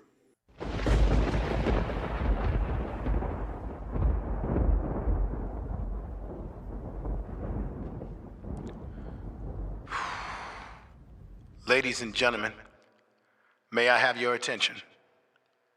Didn't I just say the same thing that this brother said, who was a former police officer? Didn't I just say the same thing that he said, that they have all the ability when they get your ID or they run your license plate, which they did that night, because I was yelling and screaming about that early in this broadcast, that why didn't they just do that and leave this woman alone? Well, in fact, they must have done that, because like he said, once they run your license plate, what comes up? A picture, maybe even a address. The license plate is a link to you. And the police officer is reinforcing that, y'all. Tell the truth. Damn.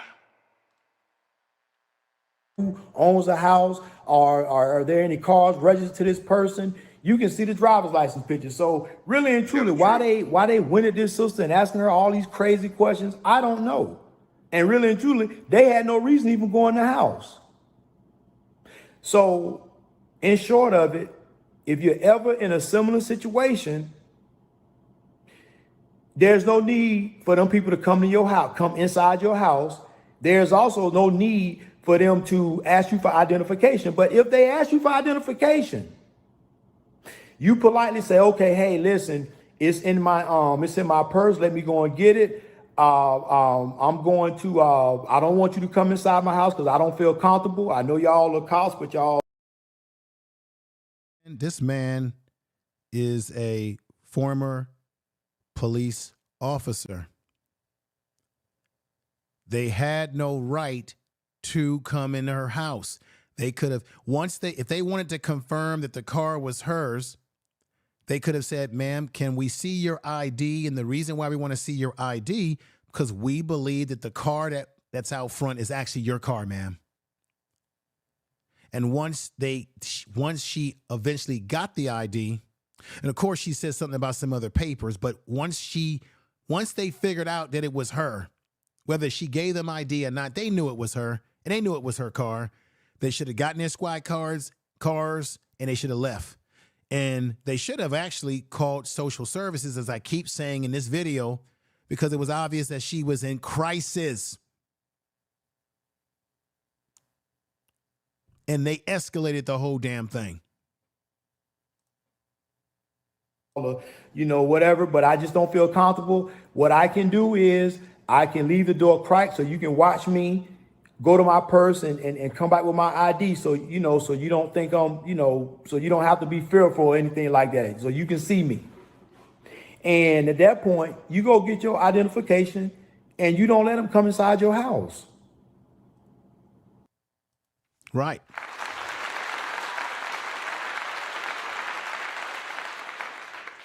Did you hear what he said? You don't let them come inside your house because, one, they have no right to break the threshold of your home. I'm going to say again, for the idiots out there that are supporting and defending this monster had no jurisdiction to enter the threshold of her home legally. She was not a suspect. And once she said to him, once they told her, ma'am, we have checked the outer perimeter of your home, your yard. There's nobody out here as an intruder that can harm you because we've checked for that. Once they notified her of that, and once they were curious about that vehicle and realized through checking the license plate that it was her car, it was time for them to leave. Not enter her dwelling, but to leave her alone. Tell the truth. But this man with a horrible record pushed the envelope that ultimately led to all of these things happening. Now, I want to address something that really disturbs me, everybody. And it's very important that I address this issue. I'm going to say to everybody on the YouTube streets, I think that it's very, how can I say it? I think we have to really take real estate or take inventory in the people that we choose to listen to on YouTube, the people that we support, and they push out rhetoric year after year, and we give them high views and high attention when they are grifters, liars.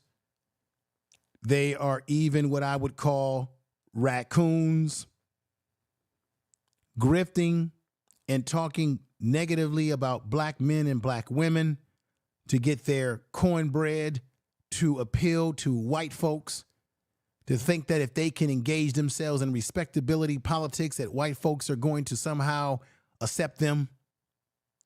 We have too many black people within the race that are not on code and will coon for the cornbread, as I said before. These individuals that do this sort of stuff, that are on YouTube and have platforms, I will never support them. And I would say to you, how can you, if you are, support any of these people that I'm about to bring up to your attention who have had negative things, who are supporting the police, who are making excuses for this police officer at the expense of our people? These are individuals who are not like us. These are individuals who need to be canceled. That's what they call it today.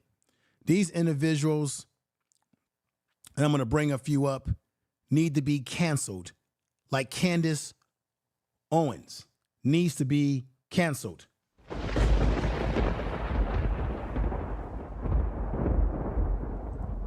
Who the fuck are you niggas? That's what Kendrick's talking about. They are not like us. Listen to what she said on her podcast. This is crazy, y'all. Listen. Police officers are human beings. Police are people too. So what exactly was Sonya Massey? The idea that now you're going to use this situation, and all the usual suspects are already involved. We know that Attorney Crump is already involved, to then try to make Black Americans believe that this happened simply because she was Black is pointedly ridiculous. So I am saying to Black Americans today, do not take this bait. Yes, what happened in this situation, I think he's going to have a very hard time, this officer, saying that he absolutely felt so threatened by boiling water that the only solution was for him to mindfully say, I'm going to shoot you in the face, and that's what he did. I think that's going to be a very steep hill to climb. Do you see what's going on? Where, I don't like this word, but it fits for these individuals. Where do they come from? Where do you niggas come from? Do they groom you niggas? Where the fuck do you come from? But the reaction from Black America cannot be exactly what they want. There is a reason that whoever is in control of Joe Biden's account instantly tweeted about this, okay? It's because they think we're stupid. They think we're emotional. I think that we always respond illogically. Trey, what's going on, Trey? I see you in there. Cartel, everybody that's in there. I'm gonna be honest. I don't care anymore. I can't. How can anybody make excuses and justify what happened to that woman? How can anybody? And emotionally. How can anybody justify this, man? If you're following these kind of people, are y'all following these kind of people on YouTube? Are y'all watching their videos and admiring these kind of individuals? Candace Owens has been doing this for years and years. Why are you supporting her? Every time something happens to a Black person, these Negroes, who I do not know where they come from. Where do you niggas come from? They keep coming out and saying stuff, always supporting and telling us we becoming emotional about this shit has been happening to Black people left and right. Didn't I just tell y'all earlier in this broadcast that Black people are most likely to be killed by police, deleted by police 3 times more likely to be killed by police than white people? 30% of Black victims were unarmed from 2015 all the way up to today, compared to only 19% of white victims have been shot by police. We're talking about white folks that are unarmed, but Black folks are at 30% compared to 19% of white folks. Didn't I just bring that up? And we got the Candace Owenses of the world. And then we got the Brandon Tatums of the world. He's another one of these raccoons on YouTube. Butter Biscuits. Another raccoon on YouTube who always takes the side of white folks. That's why he's got 1 million subscribers, because he panders to the Donald Trump and the mega types and the white supremacists who agree with him, because they always like when a Black person says things about us that they really want to say themselves, but if they say it, they'll be called a racist. So they always like Black people. These kind of Black people are like Black people. These are like white folks in blackface.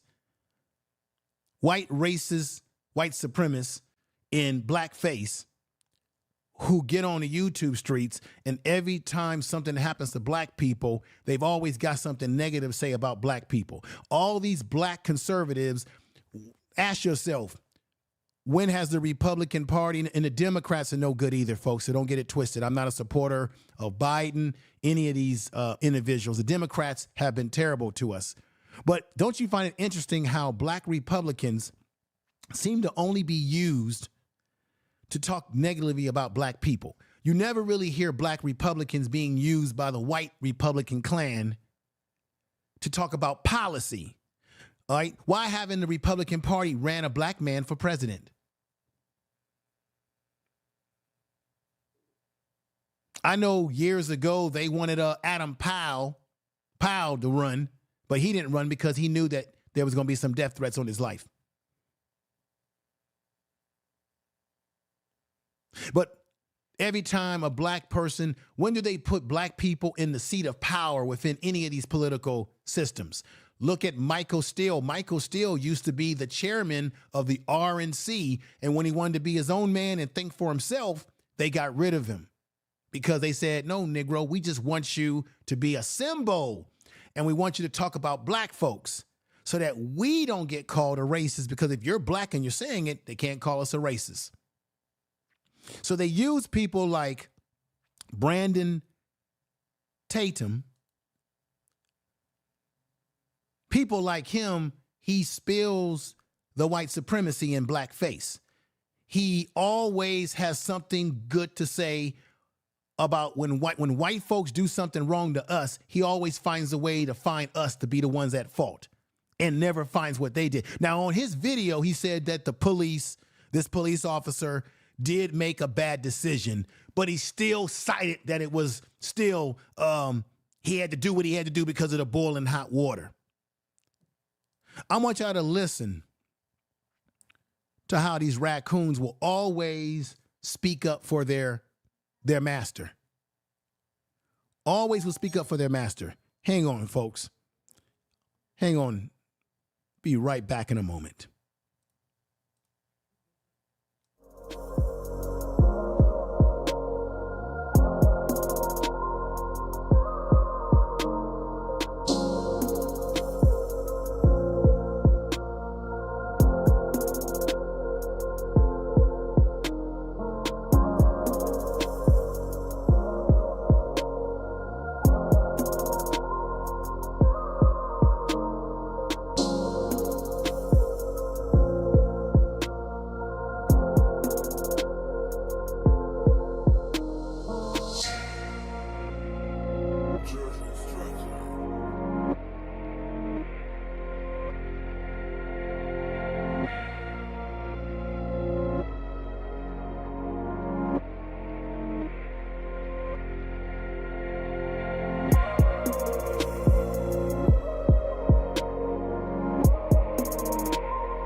All right, everybody, I'm back. Sorry for that. Let me let you hear what he says. We really should stop we should never support these kind of individuals. We should never. These kind of individuals are cowards. And let me let you hear what he said. This is fair use with the purpose of criticism, education, news reporting, so on and so forth. I may have to stop it every now and then for those purposes. Here we go, everybody. Culprit in it. If there's a black woman that's involved in any incident, they are automatically want to indict the police officer because they're white. They make it about a racial thing. It's like they say Breonna Taylor was shot. They compared this woman to Breonna Taylor. It's so disingenuous. They compared this one to another young lady in Fort Worth that got killed. It's so disingenuous. It's crazy to me. Breonna Taylor only got shot because her boyfriend shot a cop in the doorway. That's the only reason they returned fire, because they got shot at. Shut up. Shut up, Brandon Taylor. Shut your mouth up. They were in their house sleeping at night. The police, if I'm not mistaken, everybody, remind me if I'm wrong or right. The police didn't announce themselves. They did a raid. He got up and thought that it was an intruder. The brother had a registered weapon, and he's in the state of Texas where you can't have a weapon, and he used it because he thought it was intruders. He has said that. And when he came out and said this, they tried to discredit him. You just sitting up here holding the water for white folks and holding the water for lies, being their boy. I remember Malcolm X said that there's two types of Negroes, right? Right? Where do these Negroes come from? Where do you niggas come from? I think Malcolm X said that there's two kind of Negroes. There's house Negroes and there's field Negroes. The field Negroes are trying to figure out how to escape and get away. They're telling each other, hey, let's get south. Let's get away from here. Let's hide. Let's run away. And then Malcolm X said you had the house Negro that would say, why would you want to hide and run away and separate when master is taking care of us right here.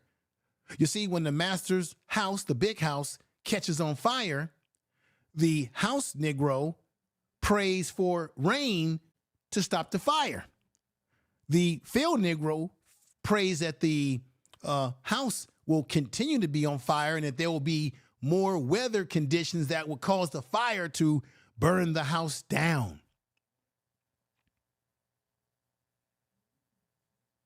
When the house Negro's master gets sick, the house Negro will say, "What's wrong, boss? We sick?" The field Negro, when the master gets sick, the field Negro will pray that the master dies, that he's gone, that he won't make it through his sickness, while the house Negro will pray and cry that master gets well. And if master dies, he will cry like a baby, just like y'all saw in Django Unchained with Samuel L. Jackson when he played that Stephen character. Y'all know I'm telling the truth. Tell the truth. And she just so happened to be in the doorway too. I mean, no, she was in the hallway. Like, they didn't intentionally shoot Breonna Taylor. She wasn't a threat. Her boyfriend pulled a gun and shot the cop at the door, and they returned fire, and she was in the middle of it. They always will make excuses for their white master who gives them their butter biscuits. They always will make an excuse. Interesting enough, he didn't get shot once, and she got shot and killed. And we know why he did. We know how she got shot and he didn't, because he went behind her and pushed her in the front. Boom. He's a damn lie. How would Brandon Tatum know that he walked around her and pushed her in the front when you weren't in the house that night? Do you have a blueprint detail? Is there a video showing him doing that? Brandon Tatum is making up stuff. This is what a lot of these black conservatives do, y'all. When they get on the airways, they make up stuff and exaggerate. They're liars. You weren't in the house. How would you know where he positioned himself around her body and that he pushed her? How would you know that unless you're just making it up? Now, check this out. You're going to know that he's a liar, that he's making it up, because he's in the middle of saying what he just said. He's going to try to correct what he said because he knew what he said was a lie. It was just something that he projected. But then you're going to see him try to clean it up a little bit. Check this out. He got shot once, and she got shot and killed. And we know why he did. We know how she got shot and he didn't, because he went behind her and pushed her in the front. That's a lie. Where did Brandon Tatum, you see the contrast between one brother that I played that used to be a cop, and then the contrast between Brandon Tatum, who is a cop. He used to be an ex-cop. He's an ex-cop, right? He's a big-time Donald Trump supporter. It's a trip how he's a big-time Donald Trump supporter. You know, it amazes me, and I don't like the Democrats, and I don't like the Republicans. I don't believe in supporting any evil, because they're both evil. They ain't no less of two evils. They're both evil. But it just amazing to me, given the historical record of Donald Trump's racism, which I went over a week ago, and the things that he did to black people over the course of his life, it's amazing to me. And of course, Joe Biden worked with the Dixiecrat Strom Thurmond, I talked about that, to sign that crime bill, which we forget that Bill Clinton signed that crime bill as well. So you got to put him in the mix with that too, right? But it's amazing to me on YouTube how many black folks have Donald Trump's dick in their mouth. Where do you niggas come from? Do they groom you niggas? Where the fuck do you come from? Yeah, I wonder where some of these Negroes on YouTube come from. Why y'all got Donald Trump's dick all in your mouth and y'all sucking on it and swallowing? So caught up with the man. Because you got that plantation mentality that I just talked about, that Malcolm X talked about, how the field Negro separates from these evil demons, where the house Negroes love their master, pray for their master. And we got a lot of house niggas running around on YouTube. I know, because I've been on panels with them. Where do you niggas come from? Debating them on their bullshit. Do they groom you niggas? Where the fuck do you come from?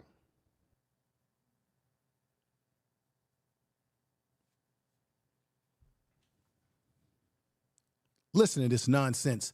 He makes up something and then he tries to take it back. I say he actually pushed her, physically pushed her. Boom. He gets shot once and she got shot and killed. And we know why he did. We know how she got shot and he didn't, because he went behind her and pushed her in the front. And I say he actually pushed her, physically pushed her. Boom. You see how he did that?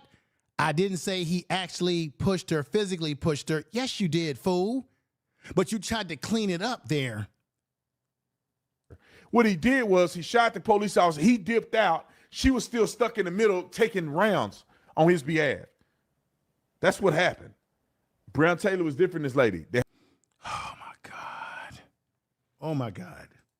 Who the fuck are you niggas? That's what Kendrick's talking about. They are not like us. Had nothing to do with a gun. Nobody was shot. Then I forget her name. It started with an A. She was in Fort Worth. She pulled a gun on a cop. Tatiana Jefferson, fool. She thought it was burglars. The cops are just looking around the yard because it was suspicious. The front door's open, the lights on, and they looking like, is this a burglary? They get to the side door. She pulls a gun on them in the window. She pulled a gun on them because those police never announced themselves, just like the Breonna Taylor situation where the police did not announce themselves. Tatiana Jefferson was there with her nephew. Someone called in a wellness call. That person to this very day says they wish they never did. When the police showed up, they saw a shadow in the window and shot and never announced themselves and said, we're the police. They never went. They should have went into that courtyard and said, hey, we're the police. We're looking to see if everything's okay. It was a warfare call. She was in the house with her nephew. The nephew watched her die. She pulled out her gun, which she had a right to do because she's in Texas where people have a right to bear arms. But you don't see Brandon Tatum saying, hey, she had a right to bear her arms because maybe she just thought that maybe the police were the intruders because the police didn't announce themselves, fool. You see what I mean about how these individuals will defend everything that these police do when it comes to harming us. They're so stuck on their masters. They have such a plantation and house Negro mentality, and they've got Donald Trump's dick in their mouth. And they're swallowing. Tell the truth. Just like a lot of these Negroes on YouTube that love Trump, that talk Trump up, they got his nuts in their mouth. I don't have any of these guys in my mouth because I don't like Donald. I don't like Donald Trump. And I didn't like Donald Trump way before he started running for president because I knew what kind of person he was. I knew his history. And I don't like Joe Biden either. Kamala Harris, I don't like none of them. I don't have none of them in my mouth because all of them are part of the source of evil. They all play games. It's just what con man you want to root for, but they're all cons in the end. These type of individuals are despicable in my estimation. Let me bring up another one of these individuals on the YouTube streets, or someone who got booted off the YouTube streets, another raccoon, another butter biscuit. We've got Myron Gaines. You know him of the Fresh and Stinky show. Of the Fresh and Stinky show. Now, let me let you hear what he had to say about this situation when he was on, what's that guy's name? He's a white dude, fashions himself as a progressive or liberal or whatever, but like, hey, Neely Fuller Jr. told us a long time ago that white supremacists operate on both sides of the equation. White supremacists operate on the left side and they operate on the right side. It does not matter. Neely Fuller Jr. in the Pensatory code book that he came up with broke it down best. That white supremacists, they operate on both sides. They take both sides of an argument, both sides. And so you're going to hear him with Myron Gaines, who was kicked off of YouTube. Him and his Fresh and Stinky show was kicked off, and now they're over there on Rumble, which is a platform for rejects. It's a platform where people who get booted off of YouTube run to because they don't have any standards on Rumble. They let anybody go on Rumble and say anything, whether it be racist, white supremacist talking points, sexist talk, whatever. They let it's a cesspool of who's who in rejects from YouTube. That's where you go when you've been rejected from YouTube. That's where all the degenerate content creators go when they've been booted off of YouTube for violating YouTube's policies of services.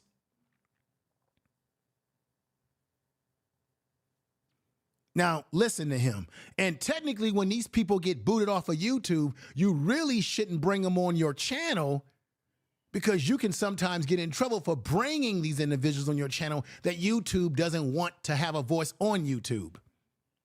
But check him out. He's on Destiny's channel. This white boy fashions himself as a liberal. He's got a big channel. I don't know why people even watch him. He gets on there and he talks about this, talks about that, talks real fast, tries to overtalk you, the whole 9 yard. He's Destiny. He debates with people, the whole 9 yard. People think that he's real smart. I've listened to him. There's nothing about him that impresses me. He's one of these so-called liberal white dudes who think he knows us. He's one, liberals can be some of the most racist individuals. Sometimes I think liberals are more racist than the conservatives. But listen to Myron on his show. And this is fair use with the purpose of educating, news reporting, critical analysis. I may have to stop it every now and then. Here we go. Water on a stove when they have no fucking idea what's going on. I think that the officers just fucked the handling of that situation up. Now he's right. The officer screwed it up, but listen further. And they put themselves in a situation where they had to make an impossible call on like shooting a lady who's got a huge pot of boiling water that she's trying to.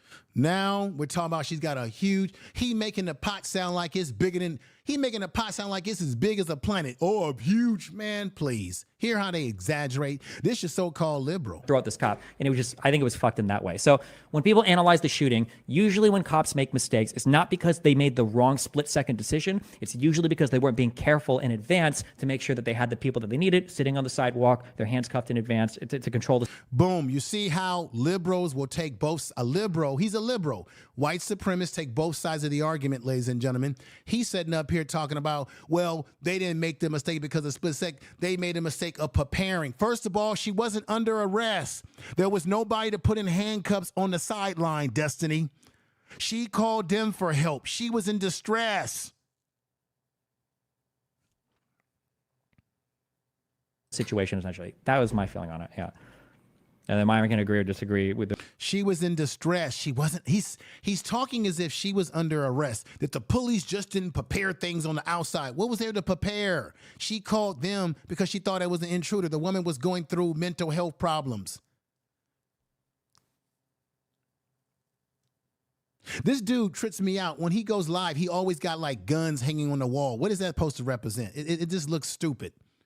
But here's Myron Gaines. And this guy is an immigrant. His family came over here as an immigrant from, I think he's Somali.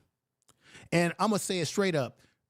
He's an immigrant. His family had a right to come over here, but they would not have been able to come to this country if it was not for the sacrifices of Black Americans in this country that made it possible for other people from other countries to come here.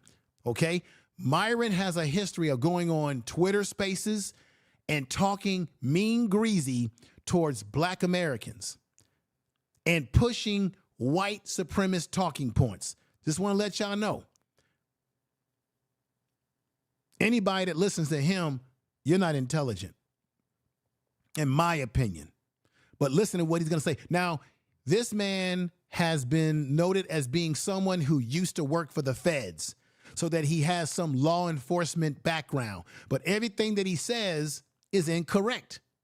But it makes me wonder, why is he not a part of law? Why is he not in the law enforcement anymore? And it's the same dude. Let's go at it. General or specific, yeah. I agree with some of it. I think it's a clean shoot, contrary to popular belief. I think it's a 100% clean shoot. He doesn't know what he's talking about because you've already had people who have come out in the woodwork that are professionals that have said that what they did was incorrect. If it was a clean shoot, this man would not be under arrest and now charged for murder. So Myron Gaines, you take a big fat L like you've been taking anyway on the Twitter spaces where people have eaten your lunch up when you come on there with your anti-Black American sentiments. And your ass wouldn't be over here or your family if it wasn't for us. That's why I have to say, where do you niggas come from? Right. Where do they come from? But we know where he comes from, but let's get to it. And I'll tell you why. And I can tell you guys this from being former law enforcement, understanding use. He's former law enforcement and understanding use of force and using. He says he understands use of force, but everybody, you're wrong. You are wrong. Because if you were right about the use of force, he would not be under arrest right now. You get a big fat F.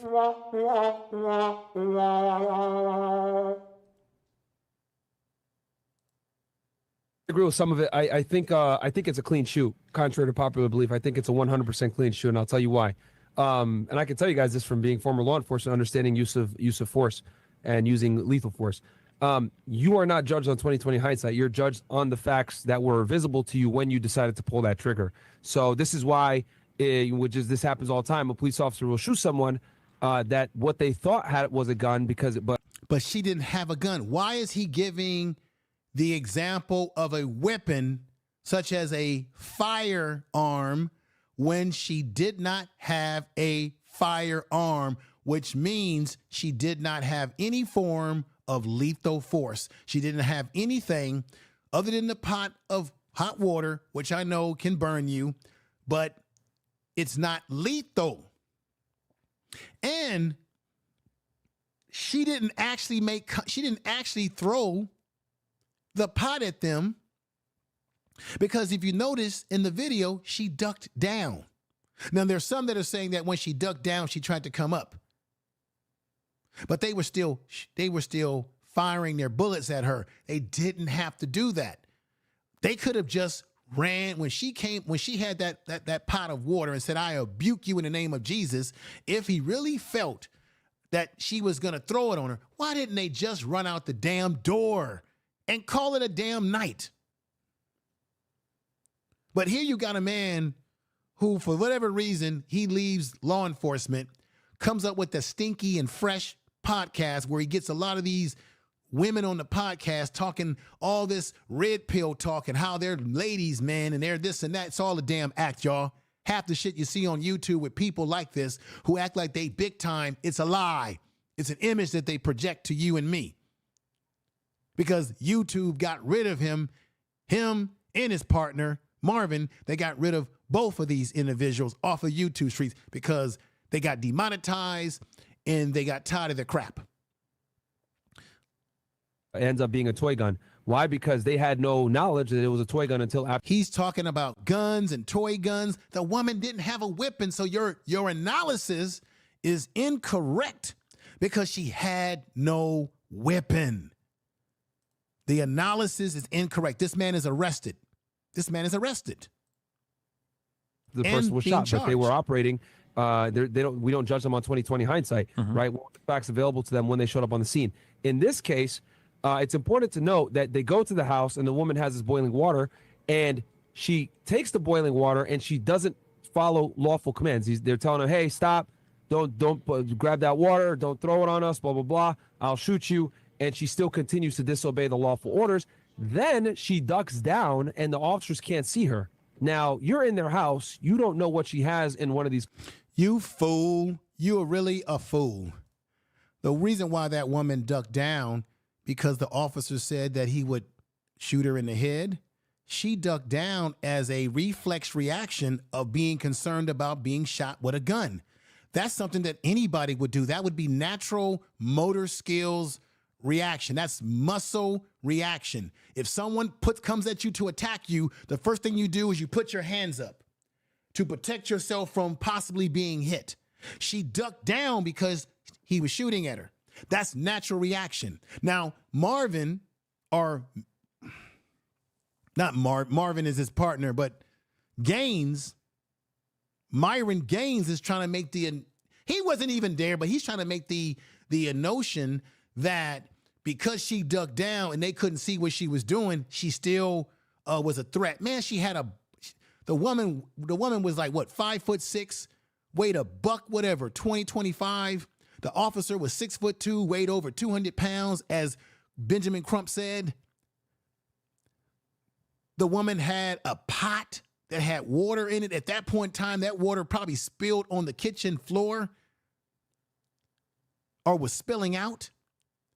And even if she did throw it towards them, it did not constitute her having her life taken in the way it did. If not, this is why you know he's stupid. If not, why is it that the sergeant who walked into the room that had the red bars on his arm, why is it that the first thing he said to that idiot, "Where is the gun?"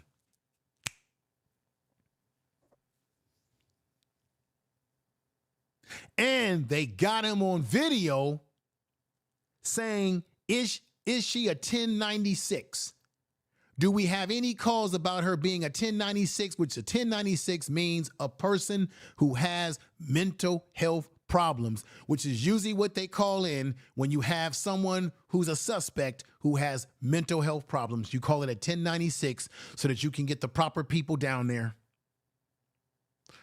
Myron Gaines, thank God you're not on YouTube anymore, but it's a damn shame when people bring you onto their channel to listen to your nonsense. And you've been all over the YouTube spaces and your ass has been getting lit up by FBA and black folks that are black American who have got on those Twitter spaces and have called out your hypocrisy, your anti-black American sentiments. I'm not playing with y'all today. Listen up again. Covered, you know, if she has a weapon there, etc. So they go ahead and proceed forward to make sure they can see her hands. In law enforcement, they always teach you need to see the hands at all times. He couldn't see her hands. When he sees her, she's coming back up like this, and she's about to hurl the water on him. And on top of that, she says, "Jesus rebukes you." Well, listen to this fool. Everybody is stuck on the Jesus rebukes you. Listen what he's going to say about that. These people are something else, man. They should not have a platform. Hurl the water on him. And on top of that, she says, "Jesus rebukes you." Well, I don't know about you guys, but anytime someone says something like "Jesus rebukes you," something's about to come your fucking way that you're probably not going to like. Sure, but stop it. It's all bullshit. Stop it. It's all bullshit. It's all bullshit. It's all bullshit. It's all bullshit. Just a lot of talk and bullshit. Let me let you see what this idiot also put out on his Twitter or his X. Let me show you. These individuals, man, where do they come from? We know where he comes from, but this is Myron Gaines on his own X account. Tommy is telling the truth. He's talking about Tommy Salamai. You know his background. He's another one of these raccoons that's been on YouTube, who's also been booted off of YouTube, and he's over there with the rest of the degenerates on what do you call that? Again, Rumble. He says Tommy's telling the truth. As usual, boiling hot water is definitely classified as a deadly weapon. Where is the data to back that up? Where's the data? And this woman threw it at this cop after being warned not to. This is a clear shot, and I'm shocked he was actually arrested. No, he was arrested because it was not seen as a deadly weapon, you fool. Thanks to the liberal media. See, blame it on the liberal media. See the propaganda that they put out. Blame it on the liberal media putting pressure on the prosecuting office. Check that out.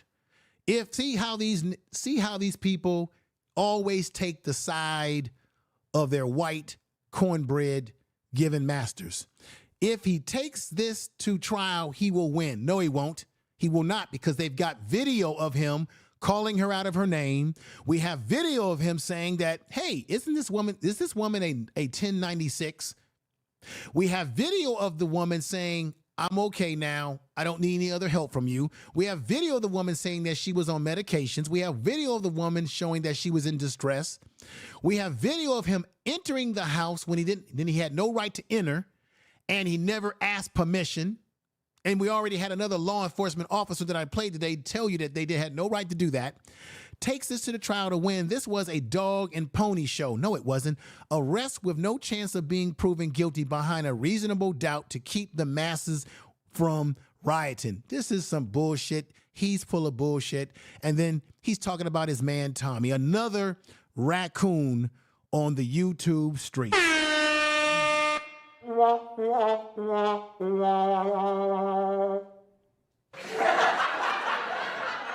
Tommy's another one. He's been talking about black people for years on YouTube, particularly black women. You guys are the black people are the reasons why this man blew up the way he is. Why would you support someone like him? Why did y'all allow someone like Tommy to get a name on YouTube?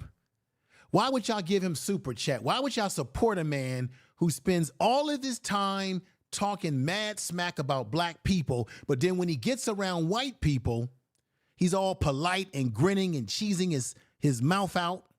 And look what happened to him when he got on the Twitter spaces with Spencer. What's that guy? He's a white supremacist. That Spencer,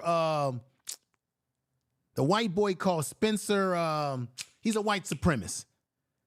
And he got on there, he got on a Twitter space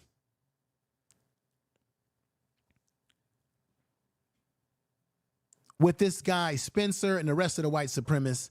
And he tried to think that if he was just he thought that being a respectable Negro in their space was gonna get them to like him. And he got into an argument. Richard Spencer, he was on there with Richard Spencer, a known white supremacist, who has said time and time again, he ain't trying to be friends with black people. But Tommy brought his narrow behind over to his space and thought that he could break bread with them white folks because he's always telling you and me, well, you black folks, y'all keep acting out of control and y'all don't act with dignity. And that's why white folks don't want nothing to do with y'all because of the way y'all act. And then he went over there trying to be respectability politics.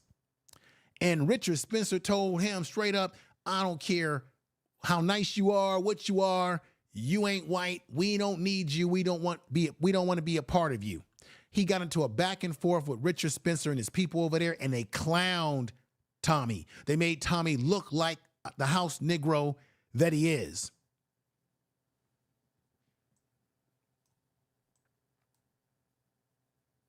Where do you niggas come from?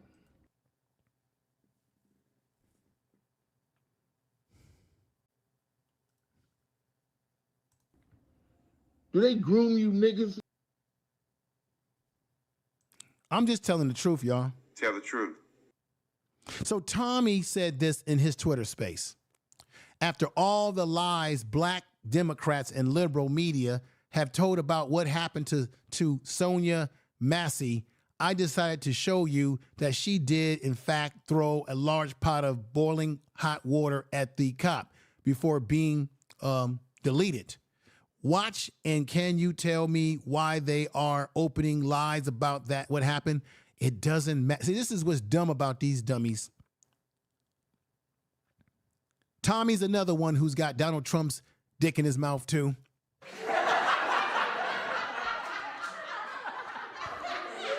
I don't have any of these politicians in my mouth because I don't care about any of them. But even if she had a pot of water in her hand, having a pot of water does not constitute being shot in the head. And all the police had to do was run out of her house. If they would have just ran out of her front door, where's the threat? There would be no threat. But this is what Tommy says. This is crazy. These are the type of individuals that have been on YouTube. Y'all should never support these individuals. Y'all should never want to be in their presence whatsoever. Deputy who killed Sonya Massey was removed from the Army, had DUIs, and needed high-stress decision classes recorded. He needed class. They had to send him to classes to teach him some get right. Records show deputy charged in Sonya Massey's fatal shooting worked for 6 agencies in 4 years. And check this out. Cop Sean Grayson, Inc. arms hint at white supremacists. I'm going to show you why as I get close to the end of this now. I'm getting to the end of my presentation. Let me show you why. Check this out. Remember how they tried to say, this is in 2017.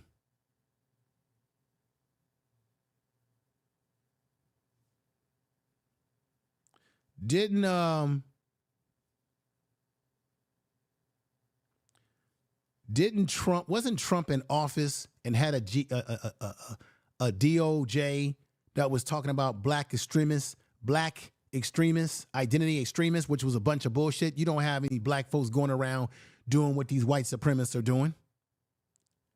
But check this out. The FBI, check this out. White supremacists and militias have infiltrated police across the United States, reports say.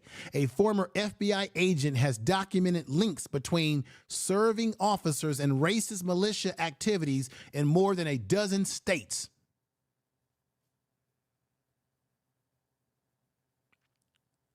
Check this out. FBI warned of white supremacists in law enforcement 10 years ago, back in 2006. Has anything changed? White supremacists have infiltrated the policing and military. They're in the police department and they are inflicting their desire to harm us. Here is a real FBI document. White supremacists infiltrate law enforcement. 17th October 2006. Didn't I say this went all the way back to 2006? Let me read part of the document here, just a little bit of it. This is October 17, 2006. This 2006 FBI report details the threat posed by white supremacists infiltrating all levels of law enforcement and notes that one of the major worries about such infiltration is comprised intelligence. The reports also state that white supremacists present amongst law enforcement personnel is a concern due to the access they may possess to restricted areas, vulnerable areas, right, to sabotage the police system and to elect officers or protect persons who have done wrong to the community, whom they could see as a potential target. So they go after people that they see as a potential target that could harm someone in their police department that's a part of their clan. A potential target for violence. In addition, white supremacist infiltration of law enforcement results in other abuses of authority, such as being what? Deleted by police. When black people come into encounters with police, we get shot 30 times more than anybody unarmed. We get harmed by police 3 times compared to our whiter counterparts. In addition, white supremacist infiltration of law enforcement infiltration of law enforcement can result in other abuses of authority, passive tolerance of racism within the community that they serve. Let me let you see this dude's tattoos. So this is the tattoo of his partner. That's the other guy that was in the house. That's a white supremacist tattoo. I'm telling y'all, I know this thing. These white supremacists have been putting their hands on us just like that. They infiltrate into law enforcement and treat us just like you see on that screen. And then they look at the smile on his face because they know that they have a badge on to do us some harm legally. This is, look at that right there. I want y'all to look at that very closely. And I work with I work around these type of individuals. I know the tattoos. I've studied them in my work capacity. I deal with gangs. I know the structure of the white supremacist structure, the Aryan Brotherhood, the Peckerwood gangs on the street, the Nazi lowrider gangs. They have these type of tattoos on them. The skull type tattoo. They love the skull tattoo. This is the tattoo that this man, Grayson, had on, that you see right here. That's his arm. That's his arm right there. That's his partner's arm. White supremacist. These are what you would call like, what do you call that? A lot of these white supremacists love the symbolism of Vikings in Nordic cultures like this. This is a Viking symbol right here. A lot of Dutch and Vikings, white supremacists like to adapt the Viking sort of symbolism, what we call paganism. They like that, and they will wear that. There is Grayson right there, but that's his partner's arm, not his arm. His arm is right here. Look at that again. See the skulls? Now let me show you some tattoos. These are white supremacist tattoos in the similar fashion, y'all. In similar fashion. I know what I'm talking about here. So check this out. This is the lightning vote. White supremacists love to use the lightning vote because that's a holdover from Nazi Germany and Hitler. And you see it within the Nazi votes. You see what? Skulls. Just like he's wearing on the arm. I'm telling you right now, I know that that's a Nazi. That's a white supremacist tattoo. His homeboy or his partner has one on his arm as well. Not like his, but it is one. I've seen that symbol before. And I've seen white supremacists that I deal with who have skulls on their arms or chests just in that same fashion. Let me show you some more. Here, once again, is the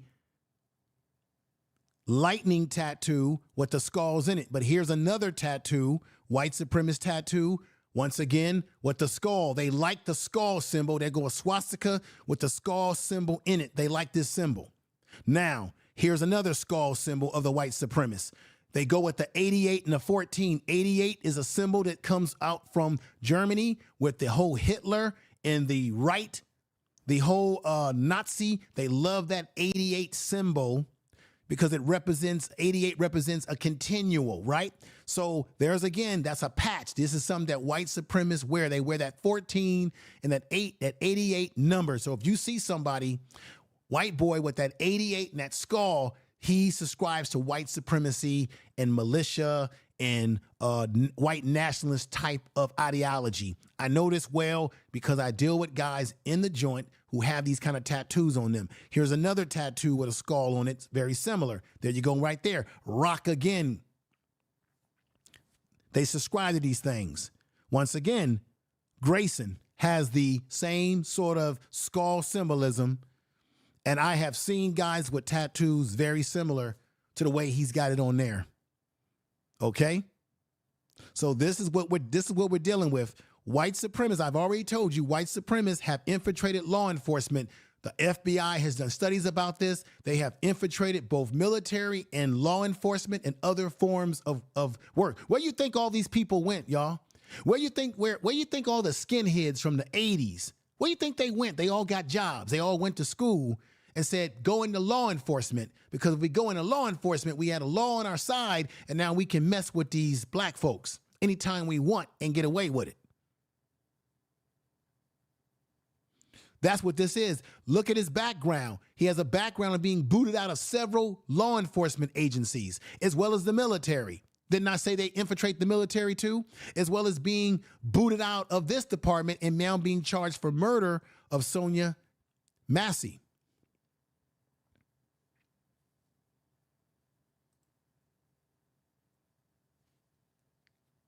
Do y'all get what I'm saying? Put sevens in the chat room if y'all really get what I'm saying.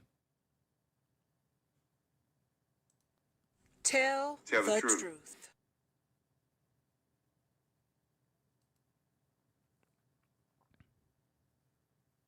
Now, check this out. You got Donald Trump.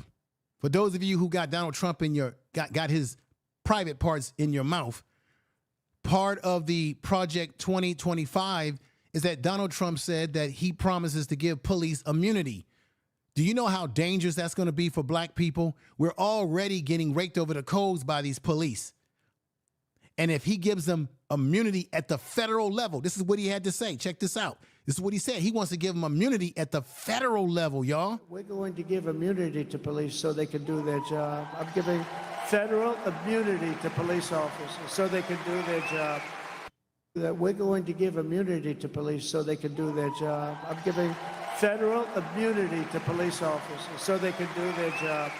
That we're going to give immunity to police so they can do their job. I'm giving federal immunity to police officers so they can do their job. That we're going to give immunity to police so they can do their job. I'm giving. You get what I'm saying?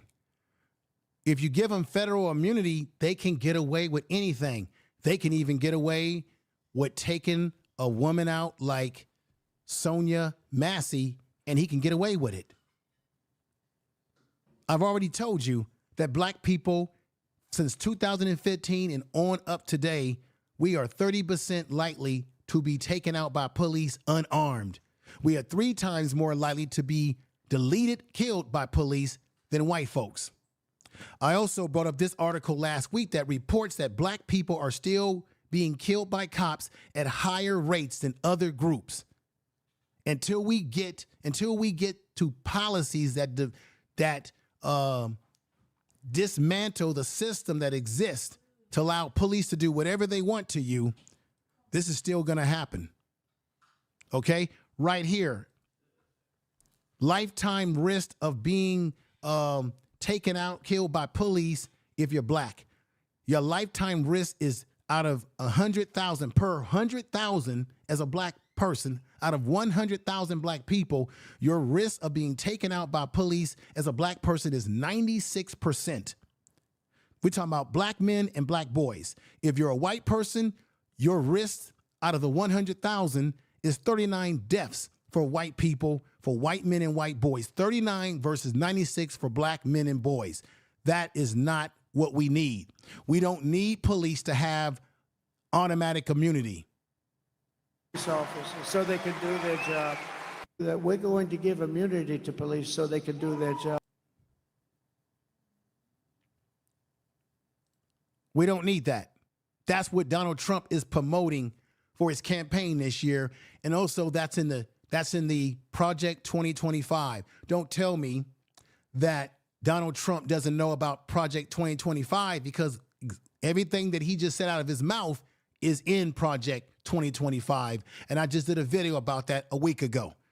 Remember, the Republicans will never, everybody, they never, and they didn't want to, they did not want to support or pass the George Floyd Justice and Policy Act to hold these police accountable for doing the things that they just did to this sister right here, and that is Sonya Massey.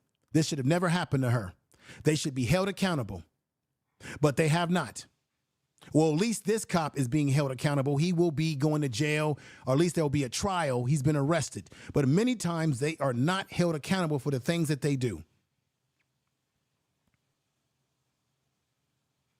Ladies and gentlemen, that is my presentation for tonight. I know I've been going on for quite some time. I appreciate everybody that's still stuck around here. Thank you, Golden Melanin, for being here. Everybody that's been watching, share this video in your social media. Let someone know about the channel. Share it right now. Hit the share button. Put it in your Twitter. Put it in your Facebook. This channel, this video deserves views and deserves people to really look at what I'm talking about, really examine it. And I appreciate you all out there. That's what I wanted to present to you all tonight. This should have never happened to this sister at all. It's a damn shame. I feel bad for her.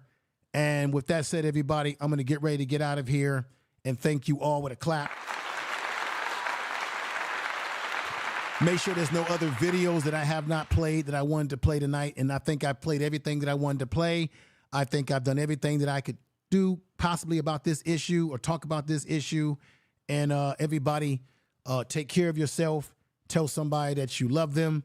And until we see each other again, take care. Make sure you subscribe to Info Media Reacts channel. I'm dropping a lot of content over there. Subscribe to the Info Media Reacts channel. You can scroll down the page right here and you'll see where it says Info Media Reacts. That's my other channel. It's doing really well. And subscribe, hit the bell notification, and check me out over there. Y'all take care. Peace. Thank you, everybody in the chat room. Thank you, everybody, for listening. Thank you, Golden Melanin. Everybody, I really appreciate y'all. It's been great. And we're going to do this again.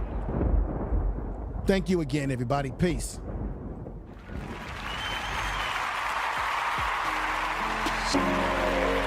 Peace.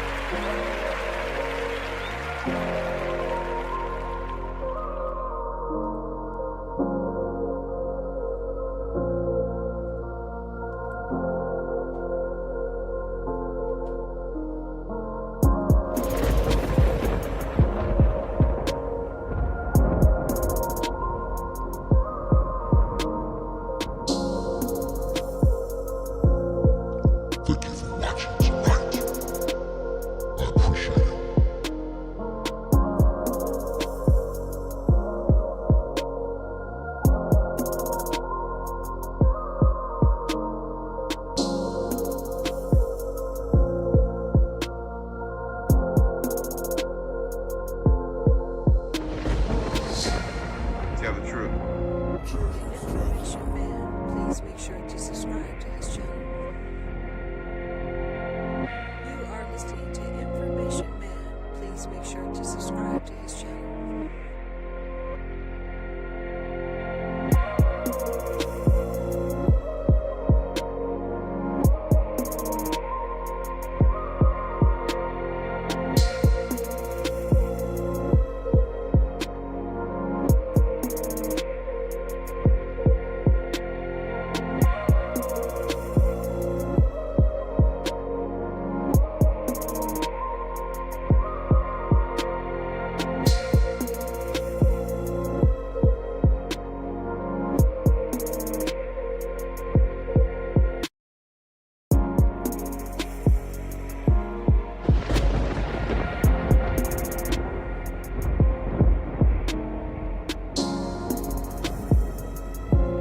Tell the truth.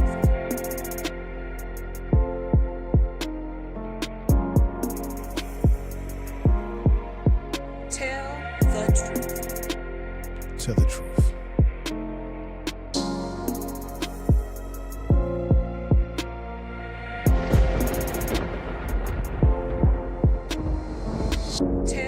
Tell the truth.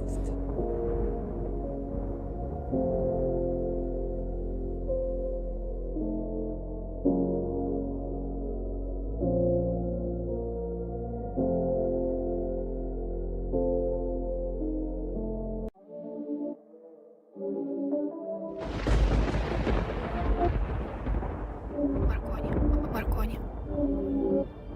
Tell the truth.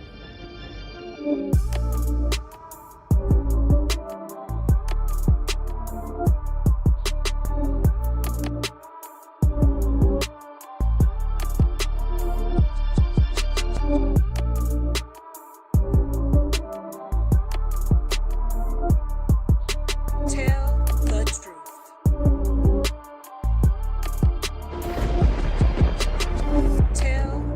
Tell the truth.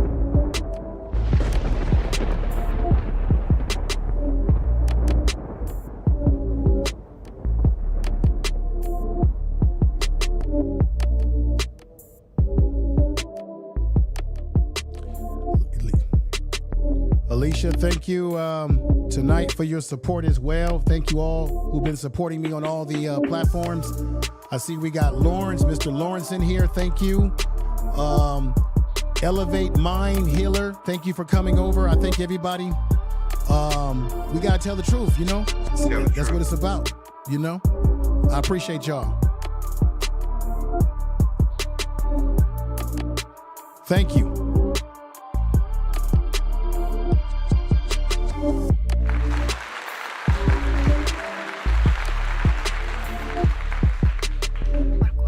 Маркони.